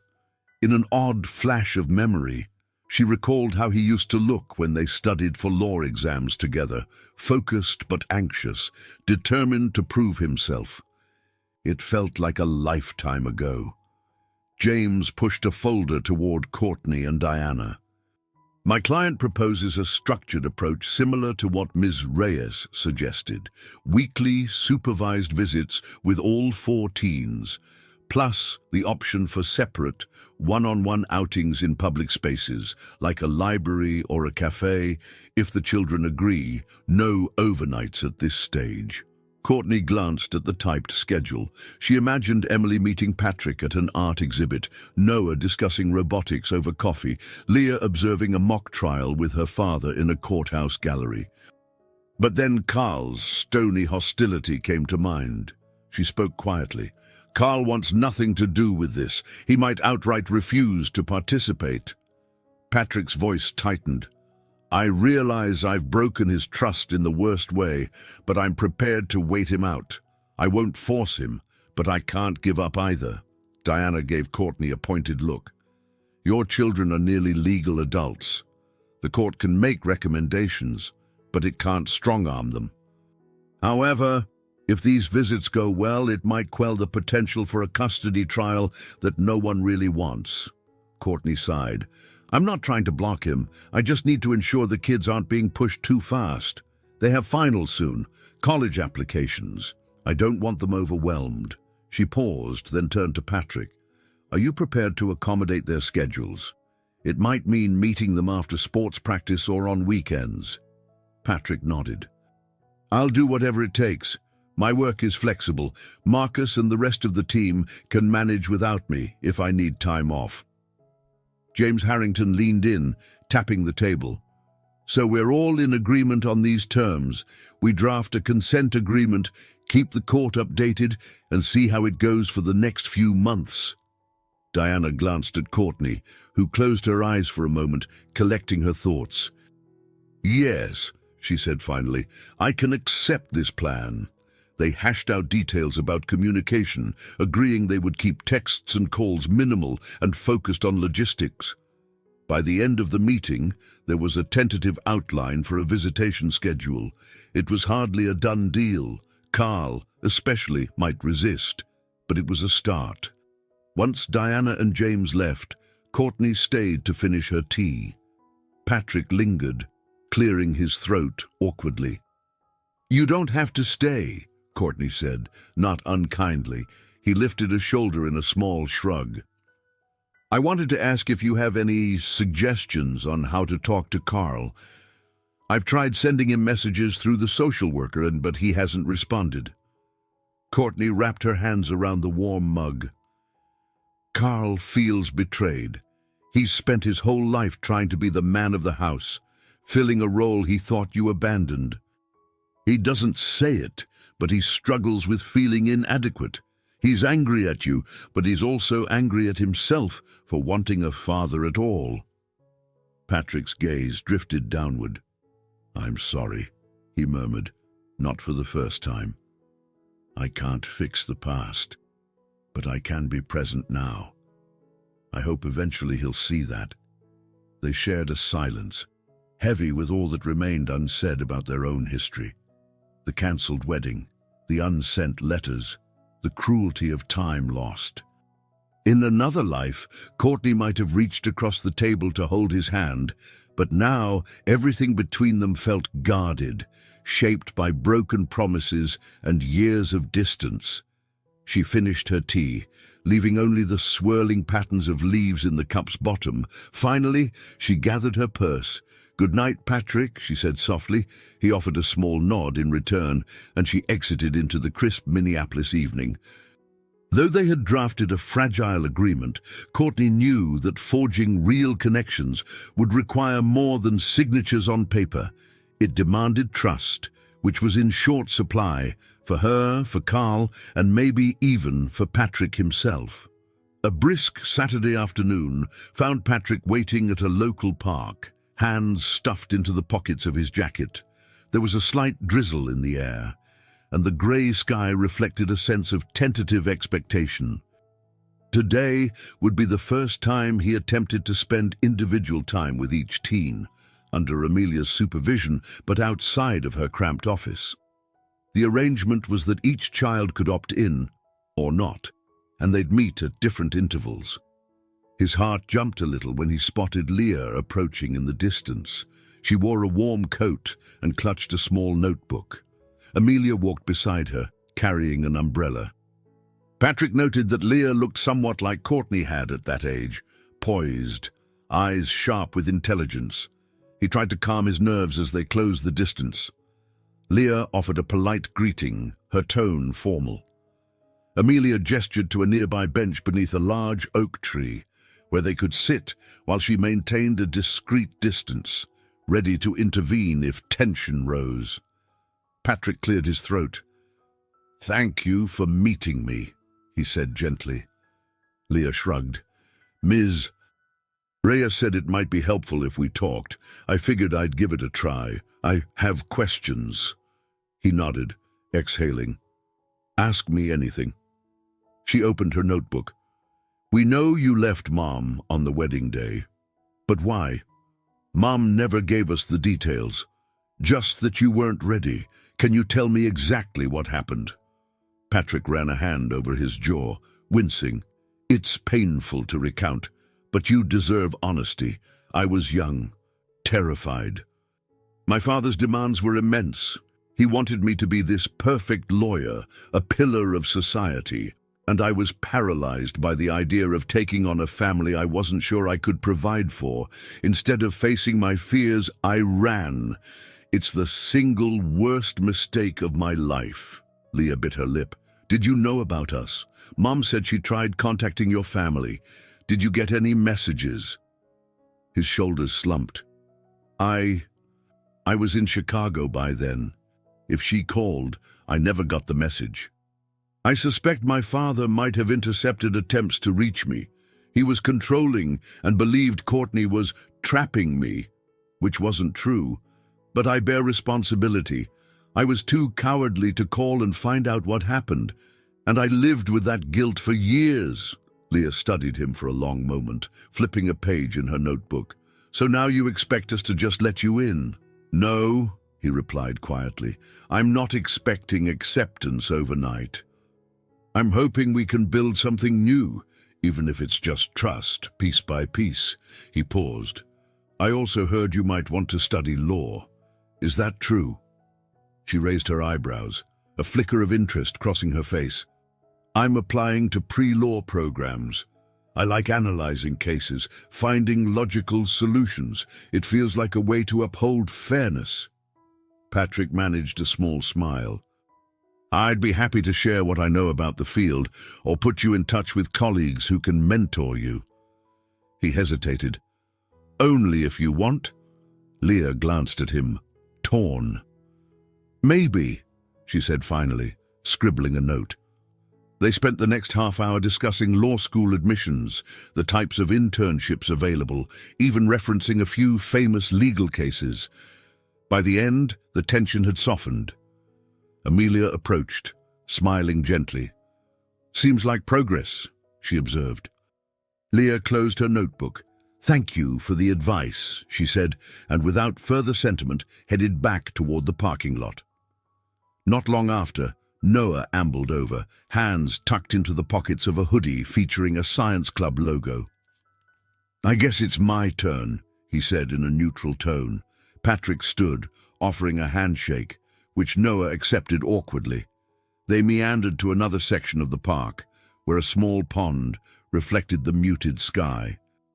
Noah's questions revolved around Patrick's law practice, not from a legal standpoint like Leah, but from a place of pure curiosity about strategy, problem-solving, and how arguments were structured. Debate club is my favorite. It's kind of like science, hypotheses, evidence, conclusions. Patrick matched Noah's measured tone. I was on the debate team in college, loved constructing arguments, anticipating rebuttals. It's logical. You'd excel at it. A hint of pride flickered in Noah's eyes. Maybe, he said, sounding unconvinced, but it's weird hearing that from you. I mean, you're basically a stranger. Patrick nodded soberly. I understand. Stranger or not, I do see your potential. They spoke a bit longer, the conversation peppered with short silences. Eventually, Noah shuffled off with Amelia, leaving Patrick to reflect on the subtle connections forming. They were tenuous, but real. Carl never showed. Patrick tried to tamp down his disappointment, but it gnawed at him. Amelia confirmed that Carl had outright refused, saying he'd have nothing to say to that man. Finally, Emily arrived. She wore a paint-splattered sweatshirt, clutching a sketch pad under one arm. Unlike her siblings, she offered a tentative smile. Hey, she said, voice soft. They sat on a park bench, and Emily opened her sketchbook, flipping through half-finished drawings. I paint to process emotions, she explained, showing him abstract shapes swirling with color. One page caught his eye, a rough outline of 4 silhouettes, arms linked. Another figure stood alone off to the side, shadowed. Patrick swallowed. Is that me? She nodded slowly. I started it after the first supervised visit. I'm not sure how to draw you into the picture yet. His throat tightened. I hope one day you can, he said quietly. Emily's eyes glistened. I think I'd like to. It's just not easy. She glanced away, flipping to a blank page, then shot him a shy look. Would it be weird if I sketched you right now? Emotions threatened to choke him, but he kept his voice steady. I'd be honored. She opened her art pencil box, and he watched as her hand moved deftly, capturing subtle angles of his face, lines of regret in his forehead, the tired sincerity in his eyes. They stayed like that for nearly half an hour, exchanging soft words about her art classes, his regrets, and the sense that despite the tension, There might be a shared thread of creativity binding them. When Amelia signaled the end of the session, Patrick stood, gazing at Emily's emerging sketch. She closed her book, tucking it under her arm as she offered a small, genuine smile. "Thanks for letting me do that," she murmured. He nodded. "Any time," he said, his voice thick with gratitude. Watching Emily walk back toward Amelia, Patrick felt both relief and heartbreak. 3 of his children had taken tentative steps toward him, but Carl's absence burned like a wound unaddressed. Still, the day ended with cautious optimism. For the first time, he felt the threads of a tapestry slowly knitting together, a fragile new family dynamic that might, against all odds, hold. The storm had been building for months, but the day it finally broke felt eerily calm. Courtney arrived at the courthouse with Diana Wells, noticing how the early morning sky hung grey and heavy, threatening rain. Already, the main hall was crowded with attorneys flipping through case files, families seated on cold benches, and the low hum of whispered conversations filling the air. This was the final hearing for determining a formal custody and visitation order, a vital step after months of supervised meetings, tentative one-on-one outings, and a swirl of conflicting emotions among the teenagers. Courtney's nerves were rattled. She'd barely slept the night before, replaying every interaction Patrick had shared with the kids. She didn't know which version of events James Harrington, Patrick's lawyer, would present in court. Would he push aggressively for immediate shared custody? As they approached the assigned courtroom, Courtney spotted Margaret Miller quietly pacing in a corner, her posture tense. Nearby stood Patrick, conferring with Harrington. Something about the set of Patrick's shoulders told Courtney he was uneasy too. She tried not to let the old pang of empathy distract her. "Focus," she reminded herself. Inside, the walls were a dull beige, lined with stacks of manila folders on the clerk's table. Judge Heather Montgomery soon took her seat, scanning through her notes. This would be no simple session. Everyone sensed the stakes were higher than ever. Harrington rose to speak first. "Your Honor, we're here to finalize a custody arrangement. Mr. Miller has demonstrated consistent commitment. He's been punctual to all supervised visits and has begun forging meaningful connections with 3 of the 4 teenagers, albeit with some resistance from Carl. We request that the court grant shared legal custody and unsupervised visitation rights. My client is prepared to work around the children's schedules and adapt as needed."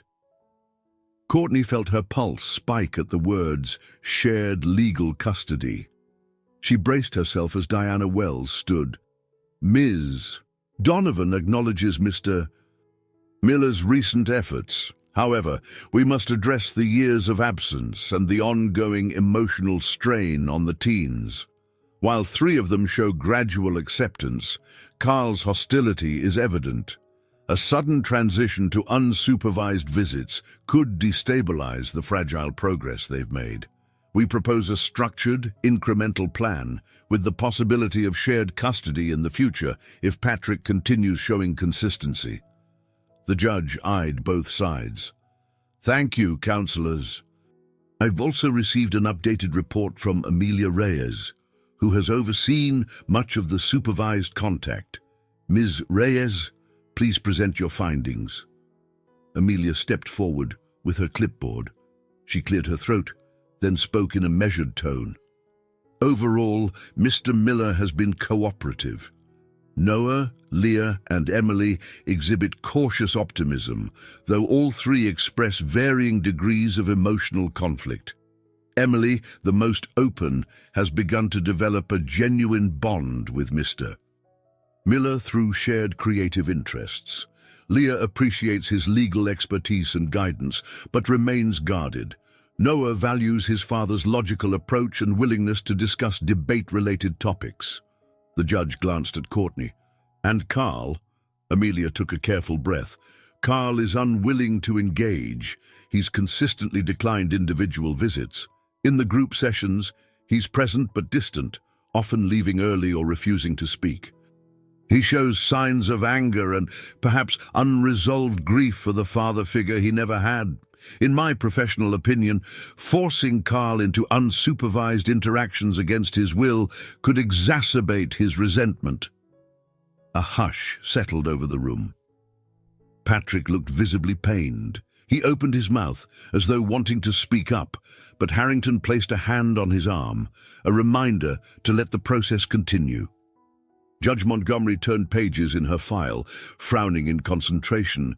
"Mr. Miller, Ms. Donovan, and counsel, I must consider the best interest of all 4 children, including Carl.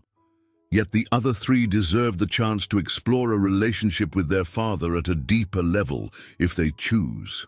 She tapped her pen against the desk. "At the same time, I'm not comfortable granting full shared custody overnight. The children's emotional well-being is at stake." Courtney released a breath she hadn't realized she was holding. She could sense Patrick's frustration from across the aisle. The judge continued, "I propose the following. Partial legal custody remains with Ms. Donovan for the next 6 months, with expanded visitation rights for Mr. Miller, still following a structured timetable. Noah, Leah, and Emily may meet him unsupervised if they consent. Carl will not be forced into unsupervised visits, but he is encouraged to seek counseling." An undercurrent of tension rippled through the courtroom. Harrington prepared to object, but the judge held up a hand. "We'll reconvene in 6 months to reassess. If Mr. Miller continues to demonstrate consistent involvement, and if the children show readiness, we can revisit shared legal custody. Until then, we maintain a cautious but progressive approach." With a firm bang of the gavel, the hearing ended. Courtney felt equal parts relief and apprehension. It wasn't a complete victory for either side. She left the courtroom, collecting the teenagers in the hallway. Emily looked slightly relieved. Leah wore her characteristic thoughtful expression. Noah nodded in quiet acceptance. Carl, however, glowered, arms folded defiantly. As for Patrick, he appeared torn, disappointed at not achieving full custody yet, but perhaps relieved that he wouldn't be cut off from the 3 who wanted a connection.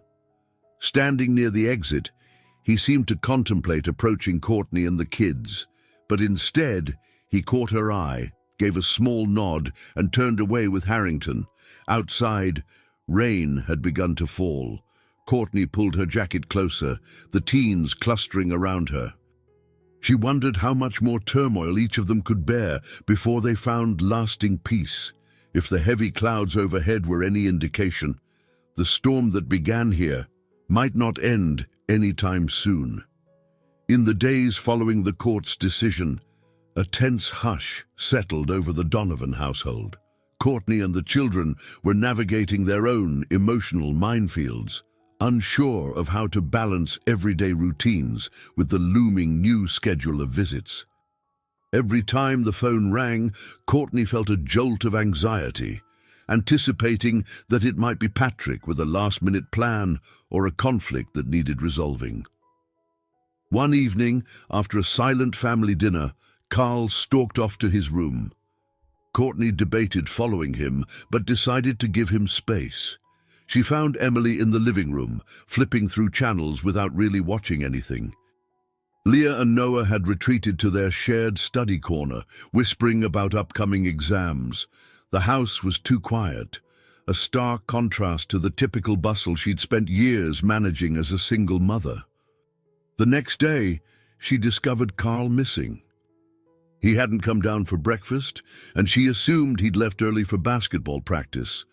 But soon she saw his gym bag lying by the front door.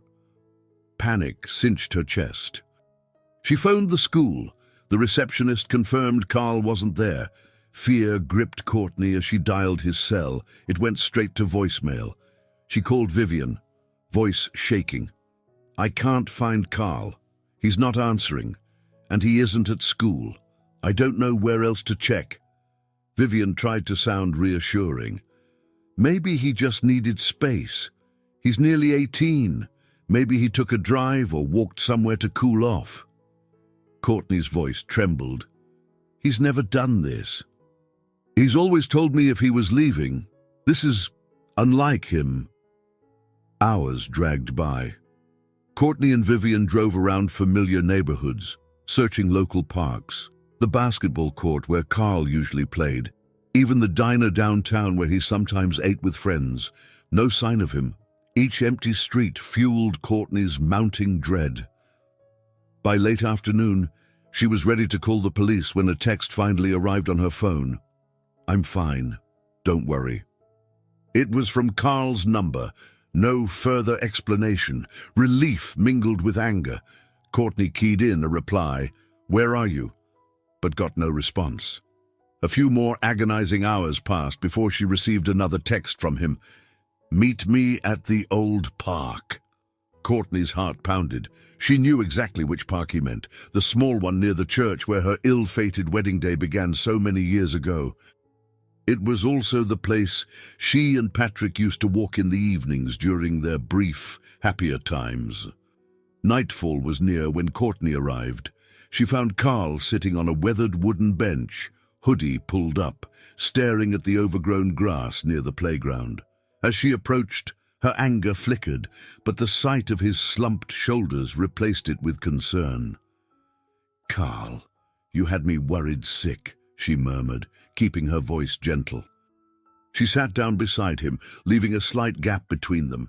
He didn't immediately reply, just stared at a rusted swing set.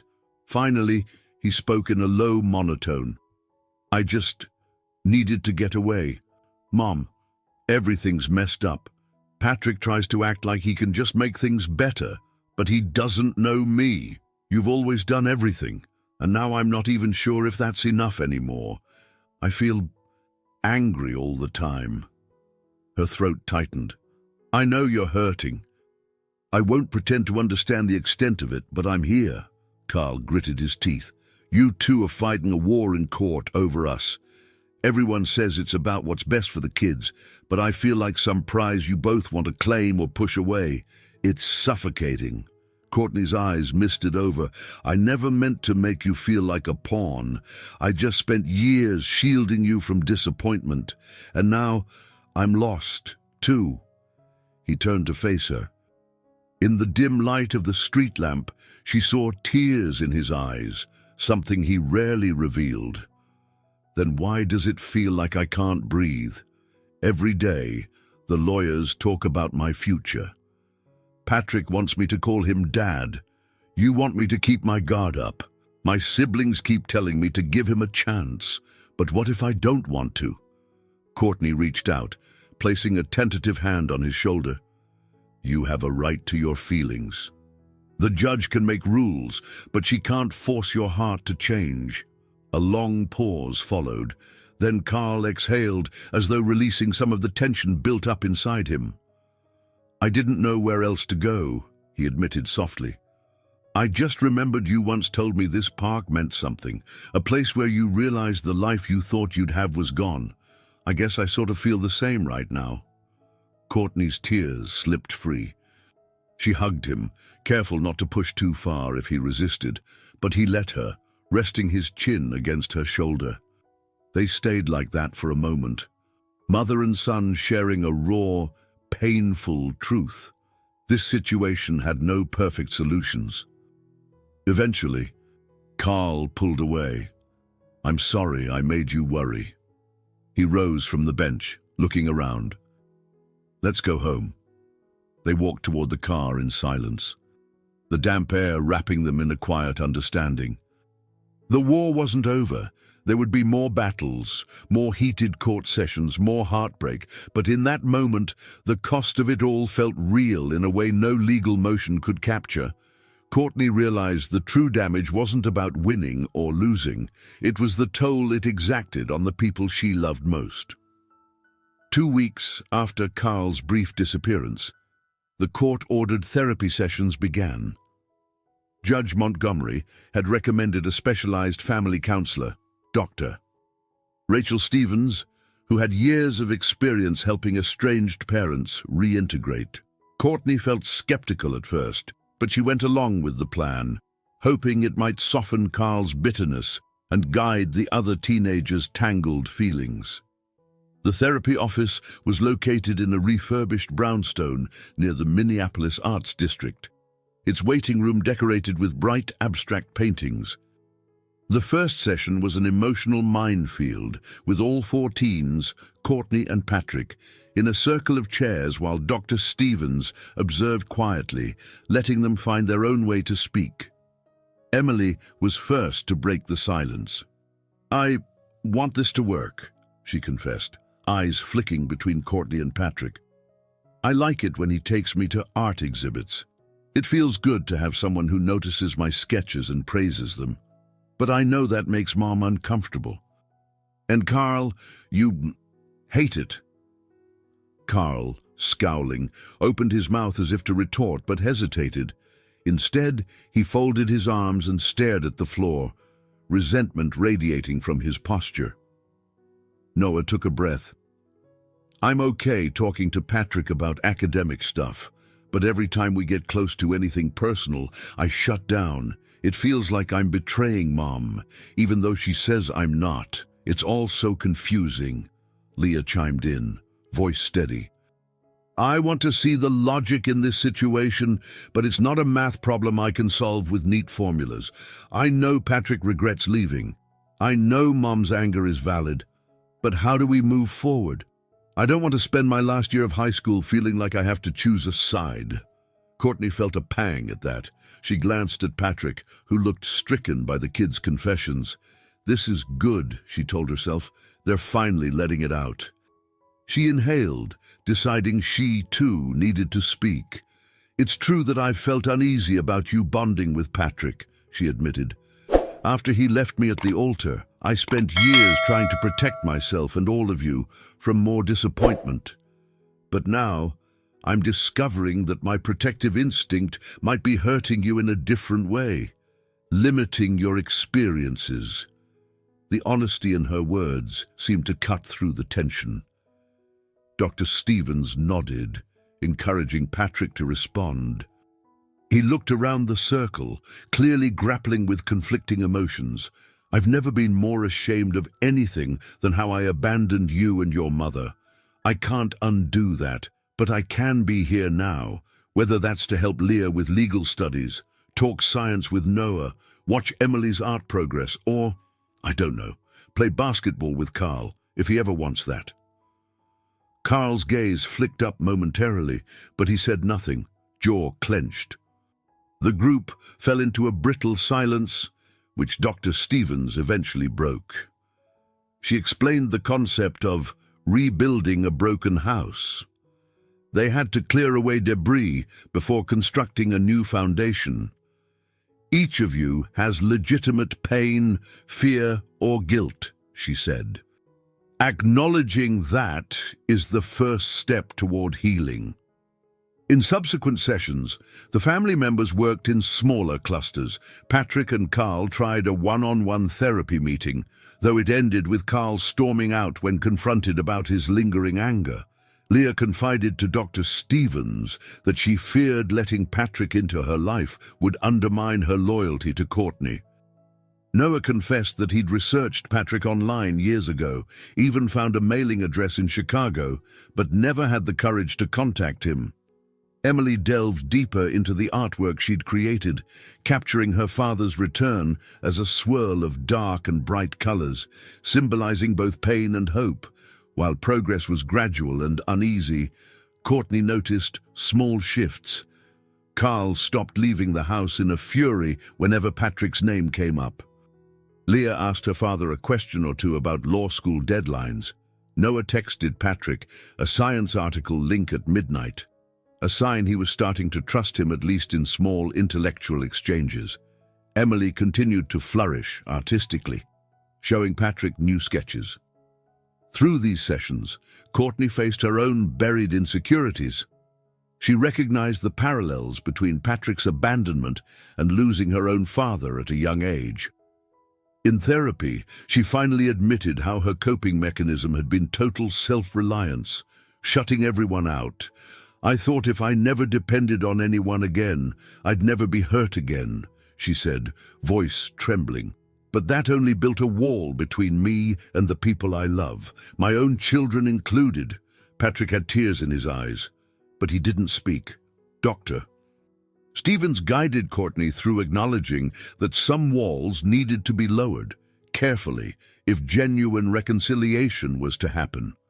Week by week, the family constructed new scaffolding where once there had been only ruins. Despite the occasional blow-up, particularly from Carl, Courtney sensed that the reconstruction the therapist mentioned wasn't just a hopeful metaphor. Something real was forming, a precarious unity that might, with time, become genuine. At the end of one particularly difficult session, Dr. Stevens offered a gentle smile. "You're all carrying scars that run deep, but scars can be a reminder of healing, not just wounding." Standing together in that office, Courtney felt the weight of the past shifting. Perhaps they were beginning to learn how to live with it rather than be defined by it. A full year had almost passed since Patrick's return to Minneapolis, and the once unimaginable was happening. A workable rhythm began to settle in. The partial custody arrangement, combined with therapy sessions, had laid the groundwork for a cautious but steady evolution in everyone's relationships. Noah, for instance, started meeting Patrick every other weekend at the local science museum. They found mutual fascination in exhibits about engineering, robotics, and quantum theory. Courtney noticed how her son would come home energized, brandishing pamphlets and excitedly rattling off facts about new discoveries. Their conversations over the dinner table often began with, "Dad said," a phrase that still caught Courtney off guard, but she tried not to let her discomfort show. Leah, more guarded, agreed to join Patrick at a mock trial program for high school students. He introduced her to colleagues who specialized in family law, and she soaked up their advice about college courses, internship opportunities, and the realities of legal practice. Each time she returned from these outings, her enthusiasm was palpable, even if she tried to play it cool. When Courtney asked how things went, Leah would shrug and say, "It was decent," but her eyes sparkled with ambition. Emily blossomed in her artistic pursuits.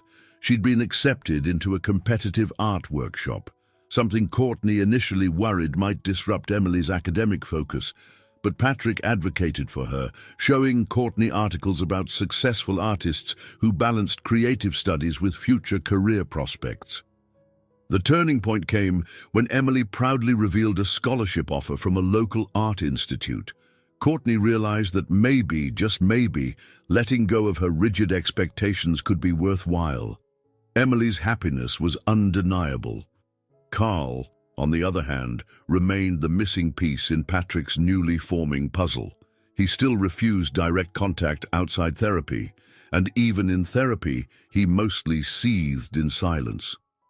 But one evening, as Courtney parked her car in the driveway, she noticed a second vehicle, a dark sedan she recognized as Patrick's, pulling away from the curb. Carl stood by the mailbox, arms folded. She quickly got out, heart pounding. "What was Patrick doing here?" she asked cautiously. Carl shrugged, pretending indifference. "He dropped something off, some letter from his law firm about an internship program. Said he thought I might be interested in paralegal training." He paused, scuffing a shoe on the sidewalk. "I told him I'm not interested in law, but I guess he's trying." Courtney didn't push further. She sensed that small exchange was more significant than Carl would admit. For him to have stood there and not stormed away might be the closest he'd come to acknowledging Patrick's overtures. Meanwhile, Courtney's own life began to take new turns. With the kids nearing graduation age, she found herself thinking about expanding precision accounts beyond her core clientele. She hired 2 new employees and considered taking a business loan to upgrade her office space. The thought both thrilled and scared her. She'd been comfortable in her small but stable niche for years, yet something in her was shifting, an urge to grow, to embrace change rather than fear it. It was during one of these reflective moments that Margaret Miller reached out, inviting Courtney to tea. Courtney hesitated. Her relationship with Patrick's mother had always been distant, laced with old resentments, but curiosity nudged her to accept. Meeting in Margaret's cozy living room, Courtney noticed how carefully she'd arranged pastries and set out fine china cups. It reminded Courtney that Margaret had her own share of heartbreak, losing her husband, witnessing her son's mistakes. They spoke tentatively at first, discussing the weather and holiday plans. Then Margaret gently placed a hand over Courtney's. "I've wanted to apologize for so long," Margaret said, eyes earnest. "William was a formidable man. He believed he was protecting Patrick from a life he thought he wasn't ready for. I should have intervened, told Patrick the truth if I knew about your pregnancy. I regret not doing more." Courtney swallowed hard. "I appreciate you saying that. It's been lonely, raising them alone. But I don't regret my children. They're incredible." A small tear rolled down Margaret's cheek. "I know. I see them now. And they're bright, strong, each unique. I only wish William had lived long enough to see how wrong he was to keep Patrick in the dark. Perhaps we'd be in a different place today." Courtney found her voice trembling. "It's not too late to build something with them. They're your grandchildren." Margaret nodded. "I hope so. Emily sent me a sketch she did. It's hanging in my hallway. Noah emails me the silliest science jokes sometimes. Leah actually asked me to proofread one of her debate essays. I'm grateful. But Carl," she sighed. "I know he's the toughest one." Courtney looked away, recalling how stubborn Carl could be, how his resentment for Patrick ran deeper than the others. "He may come around or he may not," she said, forcing a sad smile. "All we can do is keep the door open." After leaving Margaret's house, Courtney felt an unexpected sense of release. Where once she'd been weighed down by grudges and fears, she now carried a cautious acceptance of the new paths forming in their lives. The old narratives were changing, maybe even healing, though not without hurdles. She stepped into her car, realizing that the expansions happening at Precision Accounts mirrored the expansions happening in her family. Growth was risky, unpredictable, but possibly rewarding. That evening, she found an email from Patrick. It was short, stating that he'd like to discuss a possible college fund contribution for Emily's art program if Courtney would allow it. Bungie, she would have bristled, seeing his involvement as an intrusion. Now she stared at the screen for a long moment before typing a measured response. "Thank you for offering. Let's talk about it together, maybe with Emily present." She hit send, heart fluttering. A year ago, she could never have imagined such a civil, collaborative exchange. Closing her laptop, she realized that forging new paths was never simple, but at least they weren't walking them alone anymore. Spring finally arrived in Minneapolis, bringing a welcome warmth that seemed to reflect the shifting atmosphere in Courtney's family. The big day was fast approaching, the quadruplet's 18th birthday. In past years, Courtney had always planned modest family gatherings, just the kids, maybe Vivian and a couple of close friends. But this year felt different, charged with the need to mark the end of childhood and the delicate progress made since Patrick re-entered their lives. Planning the celebration posed questions. Should Patrick be invited? Should they combine celebrations? Emily, Leah, Noah, and Carl hesitated, each grappling with different feelings about their father's involvement. Eventually, to everyone's surprise, Carl was the one who spoke up. "If we're doing it, then let's do it together," he muttered. "No point in having two separate parties if we're supposed to be a family, right?" Courtney hid her astonishment. Carl's words, though spoken in a gruff tone, hinted at a willingness to share this milestone.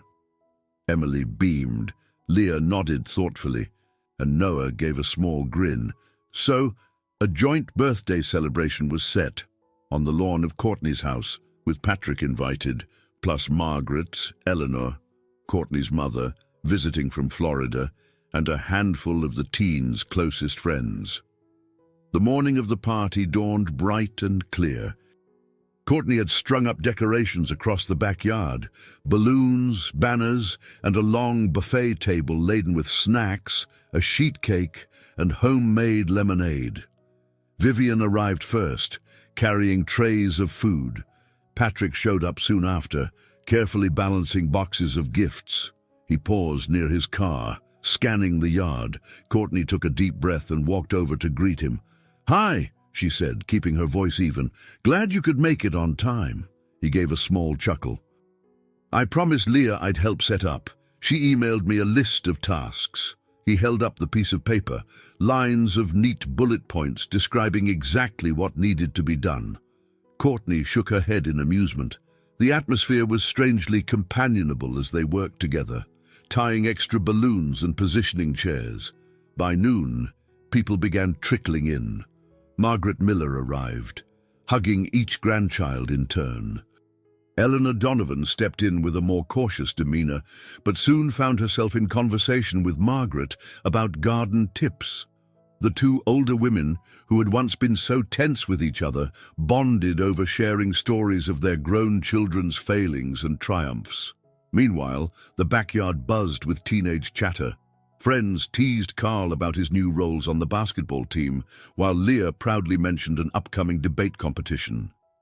Emily's friends huddled around her sketchbook, admiring her latest designs, and Noah discussed an engineering project with anyone who would listen.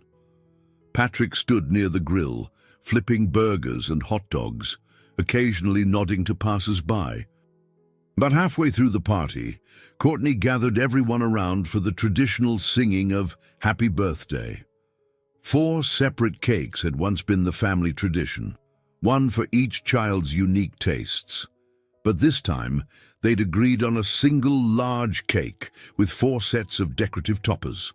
After the song ended, the teens each blew out a corner of the cake, laughter erupting as they nearly collided heads. Then came the gift-giving.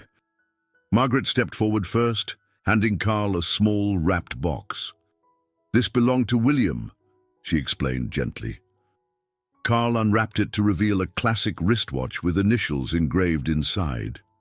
He pursed his lips, blinking away emotion. "Thanks," he mumbled, slipping it onto his wrist. Patrick's turn followed. He approached the siblings with a large bag. One by one, he distributed gifts carefully chosen to resonate with each child's passion. For Noah, a second-hand but sophisticated telescope, perfect for late-night stargazing or science experiments. For Leah, a vintage legal tome, the Federalist Papers in a collector's edition, along with a handwritten note about never underestimating the power of informed debate. For Emily, a set of top-quality paintbrushes and a voucher for an art supply store. He also showed her a letter of recommendation he'd helped secure from a local gallery owner for a summer internship. Emily's eyes lit up. For Carl, a basketball signed by a local college star, along with a membership to a sports mentorship program. Carl stared at it for a moment, then gave a curt nod. Not exactly a hug, but something akin to acceptance. Courtney watched the scene unfold, her throat tight with emotion. The kids had grown so fast, and for years she was the only adult figure in their world. Now, watching them interact with Patrick, she felt a flurry of conflicting feelings: pride, sadness, relief. Each child was forging a cautious relationship with him, shaped by pain but also hope. As the evening glow settled over the party, a surprising warmth swept the yard. Patrick and Courtney found themselves at the buffet table, replenishing snacks. Emily caught sight of them and called, "Hey, Mom! Dad, come take a picture with us." The words "Mom" and "Dad" in the same sentence stole Courtney's breath for a moment. She glanced at Patrick, who looked equally stunned, but smiled. Standing together for a group photo, Courtney, Patrick, and the 4 teenagers posed under a banner reading "Happy 18th." Friends and relatives cheered, cameras flashed. The moment felt both unreal and deeply genuine, like a family at last, even if imperfectly formed. Afterward, as the sun dipped behind the house, Patrick made a quiet comment to Courtney. "Thank you for letting me be part of this." She gave a small nod, emotion tightening her chest. "We're all still figuring things out," she said softly, "but I guess this is a start." They didn't hug or exchange grand confessions. But as they turned to rejoin the others, Courtney felt something loosen in her heart, a knot that had been wound tight for 18 years. The past was still there, with all its scars, but for the first time, the present felt undeniably promising. The sweet ache of it brought tears to her eyes, and, strangely, a sense that maybe, just maybe, they were all on the cusp of a new beginning. A light drizzle tapped against the roof of Courtney's suburban Minneapolis home as she prepared the weekly family dinner. It had become a new tradition. Every Sunday evening, Patrick joined them for a meal, carefully navigating the boundaries that still hovered between them. Courtney stood at the stove, stirring a pot of stew, aware of how surreal it sometimes felt to have Patrick's presence integrated, albeit cautiously, into their daily life. In the dining room, Noah and Leah were laying out plates and cutlery, discussing an upcoming college fair. Emily was perched on a bar stool, fiddling with her phone. Carl was in the backyard, bouncing a basketball idly under the overcast sky.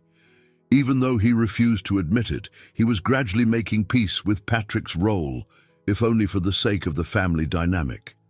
By the time Patrick arrived, the stew was bubbling with savory warmth. He let himself in quietly, calling a soft hello as he stepped into the foyer. Courtney tensed for an instant at the sound of his voice echoing through the house, then forced herself to relax. She didn't want to be on edge all the time. In the months following the quad's 18th birthday, the tension had lessened, but old patterns didn't vanish overnight. "Hey," Patrick said, appearing in the kitchen doorway. He set down a paper bag filled with fresh bread from a local bakery. He looked around for a moment, as though taking stock of how comfortable or uneasy everyone was. Then he offered Courtney a measured smile. "I brought sourdough. Thought it might go well with the stew."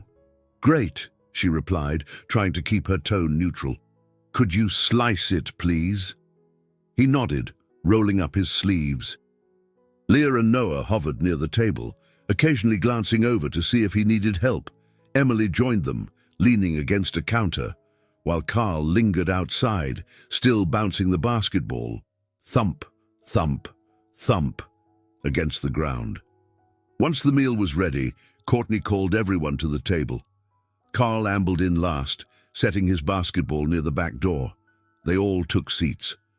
For a while, the only sounds were utensils clinking on plates and quiet sipping of water. Yet there was nothing overtly hostile. It was more like a tentative calm, a day-to-day routine that was still finding its footing. Leah, always the direct one, launched into a conversation about college decisions. "The application deadlines are coming up. I'm trying to finalize my personal statement." She glanced meaningfully at Patrick. "I appreciate the insights you gave me last week, by the way, about law undergrad programs." Patrick seemed genuinely pleased. "You're welcome. Let me know if you want me to review anything else. I have colleagues who can offer extra advice on letters of recommendation, too." Leah nodded, an unspoken acknowledgement passing between them. Meanwhile, Noah brought up a campus visit planned for next month. Emily confessed she was still struggling between attending a traditional university for a general arts degree or diving straight into a specialized art institute.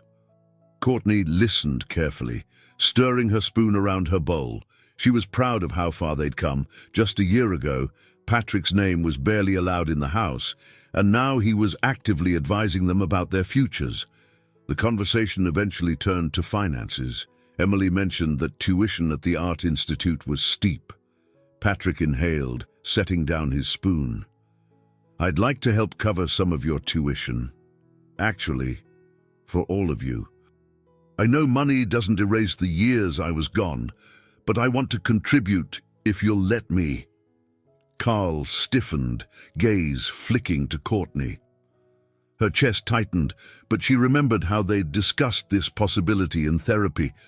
"Don't let pride stand in the way if the kids benefit, Doctor," Stevens had cautioned. Exhaling, Courtney mustered a steady tone. "I'm open to discussing it. We just need to figure out the details." Carl leaned back, crossing his arms. "I don't need any handouts," he muttered. His eyes, however, revealed a tangled blend of resentment and yearning. He still wrestled with the part of him that wanted a father's support. Noah cleared his throat softly. "Carl, it's not a handout. He's our dad." The word dad hung in the air. Even after months, it still felt charged. For a moment, the room went still, everyone bracing for Carl's reaction. But instead of snapping back, Carl merely looked down at his untouched bread and shrugged. It was a subtle sign that he was tired of fighting every single moment. Patrick kept his voice calm. "Whatever you decide, I'm here to help. No pressure." They finished dinner in a tenuous truce. After the dishes were cleared, Courtney and Patrick found themselves alone in the kitchen, rinsing plates. She focused on the warm water running over her hands, the faint fragrance of dish soap. "Thank you for offering to help with their tuition," she said quietly, not looking at him. He paused before responding. "I want to do more, but I'll follow your lead. I know trust is earned, not demanded." She glanced at him, meeting his gaze for a moment. The kitchen lights cast a gentle glow on his face, revealing lines of regret mixed with resolution. "I appreciate that," she replied, her tone softer than it had been in a long time. Neither of them spoke further on the subject. The silence was comfortable enough to feel like progress. Later that night, Courtney found herself alone in her bedroom, reflecting on how much had changed and how much still remained uncertain. Tomorrow, she'd meet with her accountant about expanding her business, a plan she'd put on hold for months because of the ongoing family drama. She realized she was both nervous and excited. Maybe, she thought, I'm finally ready to move forward too. Outside, the rain had stopped. A gentle wind brushed the trees, hinting at the warmer days ahead. There was no grand reconciliation between her and Patrick, nor any easy fix for the pain that lingered. But the family was at least inching towards stability, forging a routine that might, in time, become normal. Courtney felt a cautious sense of hope, not a fairy tale hope, but the kind rooted in hard-won steps, and for now, that felt enough. One by one, the quadruplets began to finalize their college plans. Acceptance letters trickled in, followed by financial aid packages, scholarship awards, and inevitably emotional goodbyes looming on the horizon. Courtney often found herself wandering the now quiet house, imagining the rooms emptied of the noise she'd grown so used to over the last 18 years.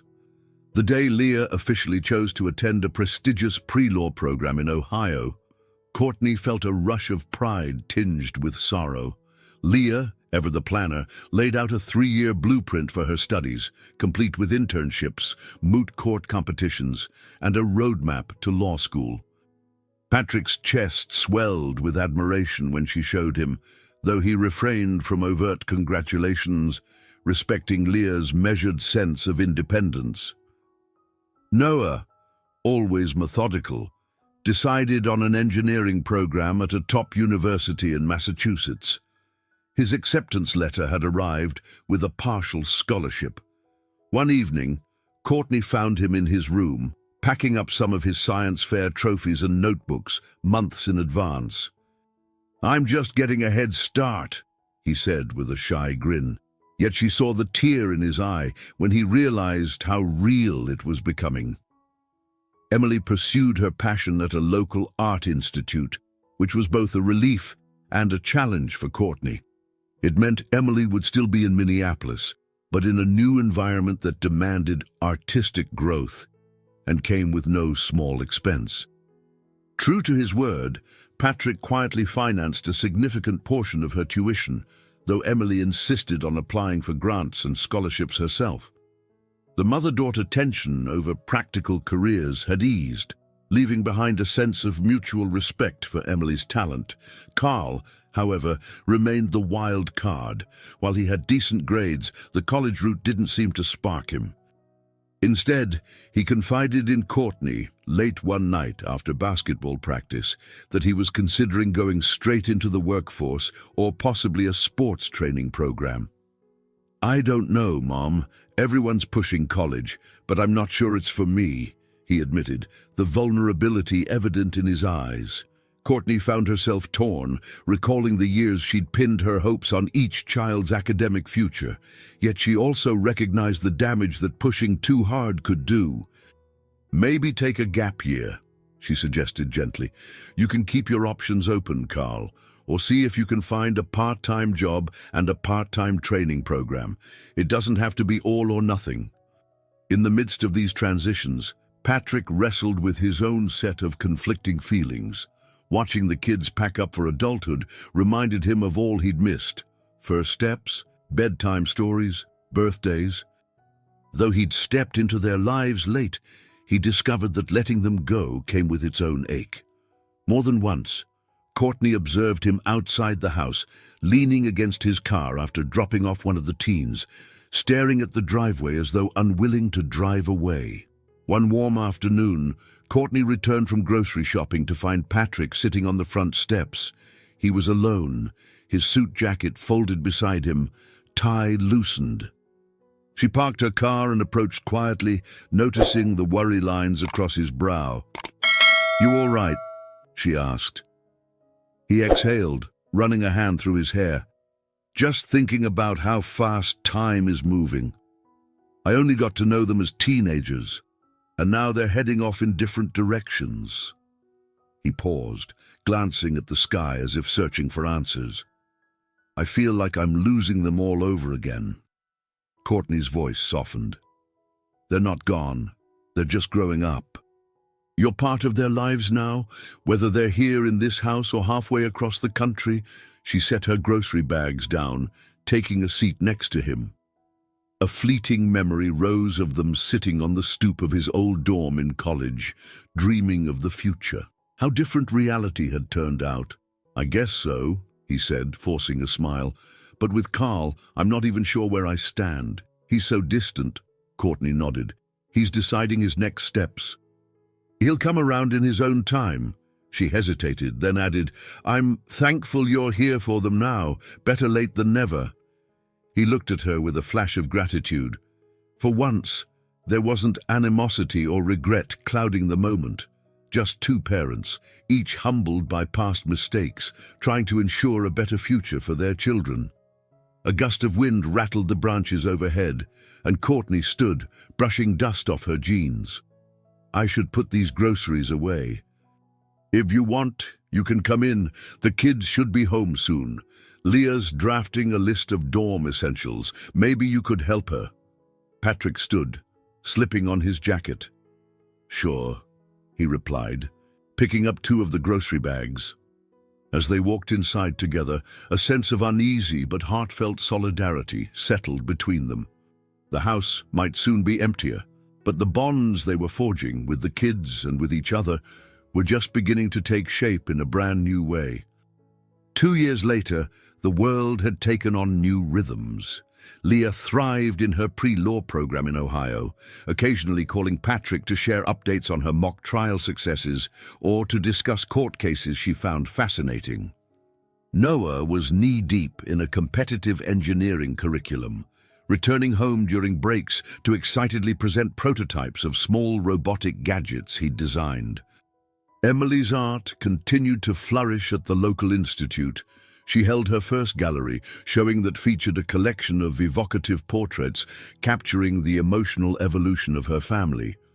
One painting depicted a large dining table, half buried in shadows, yet illuminated by spots of vibrant color where each sibling's seat was represented.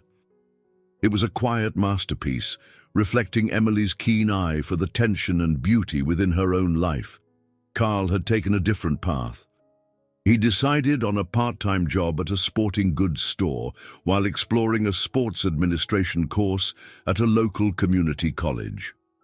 He lived at home, occasionally commuting to see friends, still searching for that one pursuit he felt truly passionate about.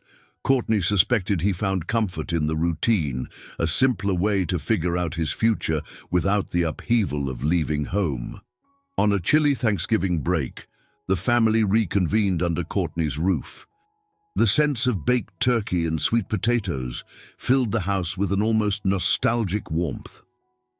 One by one, the siblings arrived. Leah chatted about her roommate's bizarre study habits. Noah hauled in a massive duffel bag stuffed with textbooks. Emily carried a portfolio of fresh artwork, and Carl, who had never left, welcomed them all with a casual shrug that hid his genuine excitement. Patrick was invited too. Over the past 2 years, a pattern had emerged.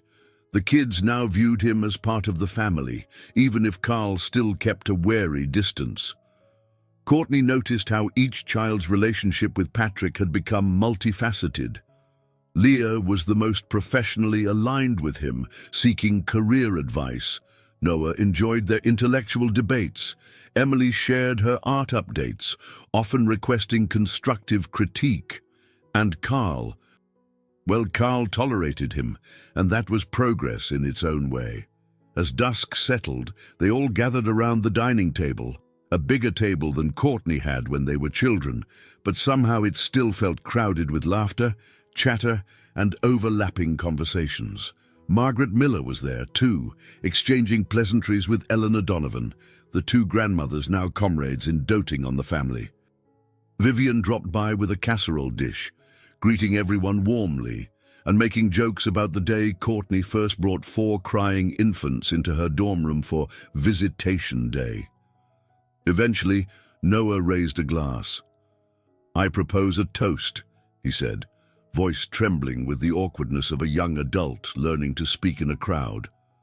"To my parents, who have taught us that it's never too late to try and make things right." He looked from Courtney to Patrick. "I know we have a complicated history, but we appreciate what both of you bring to our lives. Thanks for sticking with us." Courtney's eyes brimmed with tears. She had never expected to hear her son acknowledge Patrick as a parental figure so openly. Leah and Emily tapped their glasses, and even Carl gave a slight nod, his expression softening.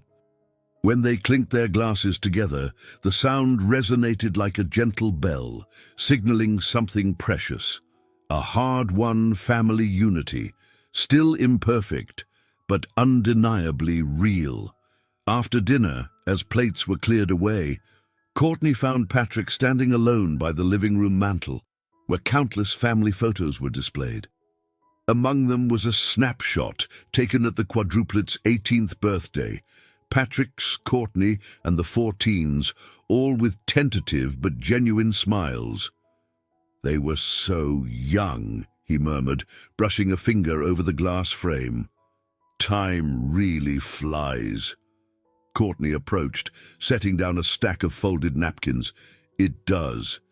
And I guess we've finally learned how to work together instead of fighting." He nodded, turning to face her. "I never fully apologized for everything. Not just leaving you, but all the years after when I kept my distance. I thought it was too late. I thought you hated me, and maybe you had good reason." He paused, a raw confession in his gaze. "Thank you for letting me back into their lives." She inhaled, pushing down the swirl of memories, her wedding gown abandoned at the church, the positive pregnancy test, the heartbreak of raising 4 children alone. We can't rewrite the past, Patrick. But we can try to do better now, she said softly. They needed you, and I'm glad you stepped up. I've had to let go of a lot of anger, but I think it's healthier for all of us. A comfortable silence wrapped around them, the living room filled with the low hum of conversation from the kitchen. For a fleeting moment, Courtney felt a pang of wonder, how different life might have been if they had stayed together. But she dismissed it with a gentle acceptance. They were, in some ways, the family they never thought they'd become, forged through heartbreak and resilience. "Court," Emily's voice called from the doorway. "We're going through the new paintings I brought. Come take a look." Courtney smiled at Patrick, then turned to join her daughter. Behind her, she sensed him lingering by the mantel, perhaps reflecting on the photos one more time. The echo of the past still lingered, but it no longer dominated. In its place was a renewed sense of possibility, proof that the bonds of family, once shattered, could, over time and with effort, be pieced back together into something surprisingly strong. 3 years had passed since the moment Patrick and Courtney first locked eyes in the family courtroom, the day old wounds were forcibly reopened. Now, the house Courtney once maintained in pristine order for 4 growing teenagers felt strangely quiet. With Leah and Noah away at college, Carl working full-time while taking night classes, and Emily planning her next art showcase, Courtney no longer filled every minute with color-coded schedules. Yet in this new stillness, she sensed her own renewal. Precision Accounts had grown, expanding into a modest suite of offices downtown with a handful of employees. She no longer felt the same fear of instability. Somewhere along the way, she had found the courage to trust her own capacity to handle unexpected changes. On a crisp Saturday afternoon, she met Patrick at a cafe near the old church where, once upon a time, they'd planned to exchange vows. Ironically, the place was now a popular brunch spot, renovated with large windows and a sleek interior design. They chose a corner table, each with a coffee in hand, the day's sunlight slanting across the polished floors. Patrick set down his cup. "I appreciate you agreeing to meet," he said quietly. "It's been a while since we had time to talk without the kids around or a lawyer present." Courtney nodded, offering a small smile. "Agreed. We're overdue for a catch-up. How's the practice?" He ran a hand through the graying hair at his temples. "Busy. I ended up developing a division focused on family law, especially around better reunification methods." His voice carried a hint of gratitude. "I realized how often parents botch these cases because they focus on winning a fight instead of healing a family. I wanted to help people avoid our mistakes." She tilted her head, studying him. "That's meaningful, Patrick. Really. I'm glad you found a way to turn all this into something constructive." He exhaled, as though momentarily unsure how to proceed. "How about you? Precision Accounts is doing well." Courtney couldn't help a flash of pride. "Better than I expected. We've added new services, and I even have an assistant manager now. It's strange. Once upon a time, I thought juggling 4 kids alone was the biggest challenge I'd ever face.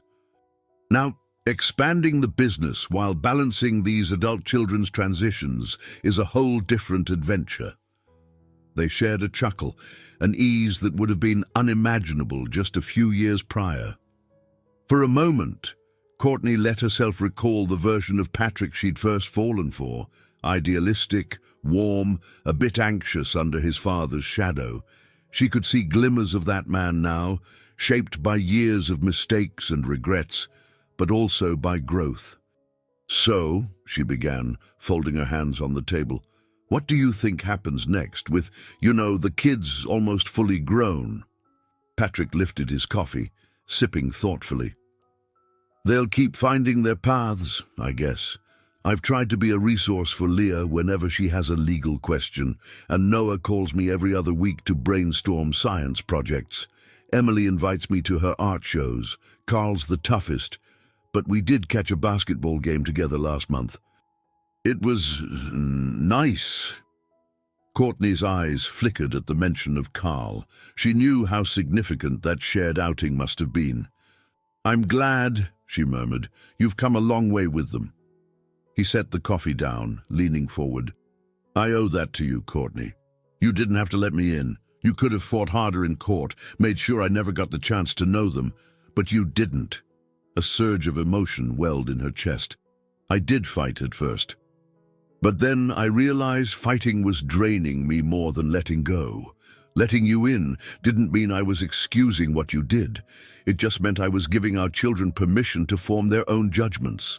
They deserved that chance." He nodded, swallowing as though words were caught in his throat. Finally, he spoke, voice low.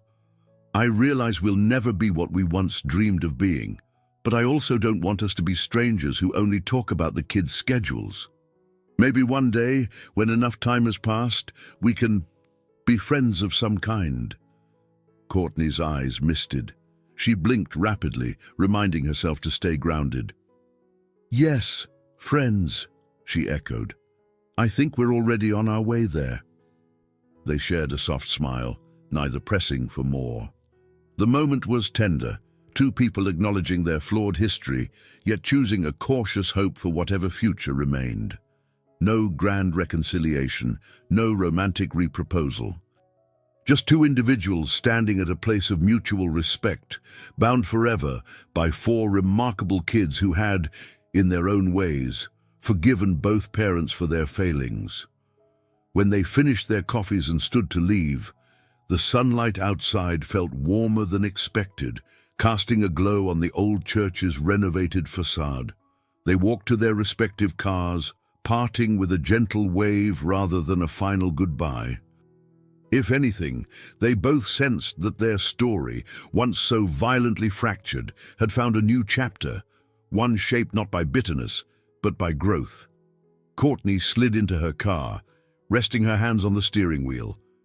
For a fleeting moment, tears pricked her eyes, not of sadness, but of overwhelming relief. She thought of her children, each forging new lives, each on the verge of adulthood, and how different things might have been if Patrick had vanished for good. Yet here they were, a family, broken once but now glued back together with acceptance, mutual respect, and a promise of a shared tomorrow. She turned the key in the ignition, letting the engine hum gently. As she pulled away, she cast a final glance in the rearview mirror. Patrick stood by his car, watching her go, a small, grateful smile on his face. The reflection blurred, but the sense of closure remained clear. Sometimes, the hardest journeys end not with a singular grand finale, but with a steady peace, an understanding that life can go on, and love, however delayed, can still become a healing force in the end. I hope you enjoyed today's story. Subscribe to the channel so you don't miss more stories like this. Leave a like and comment below what you thought of the story. See you in the next video.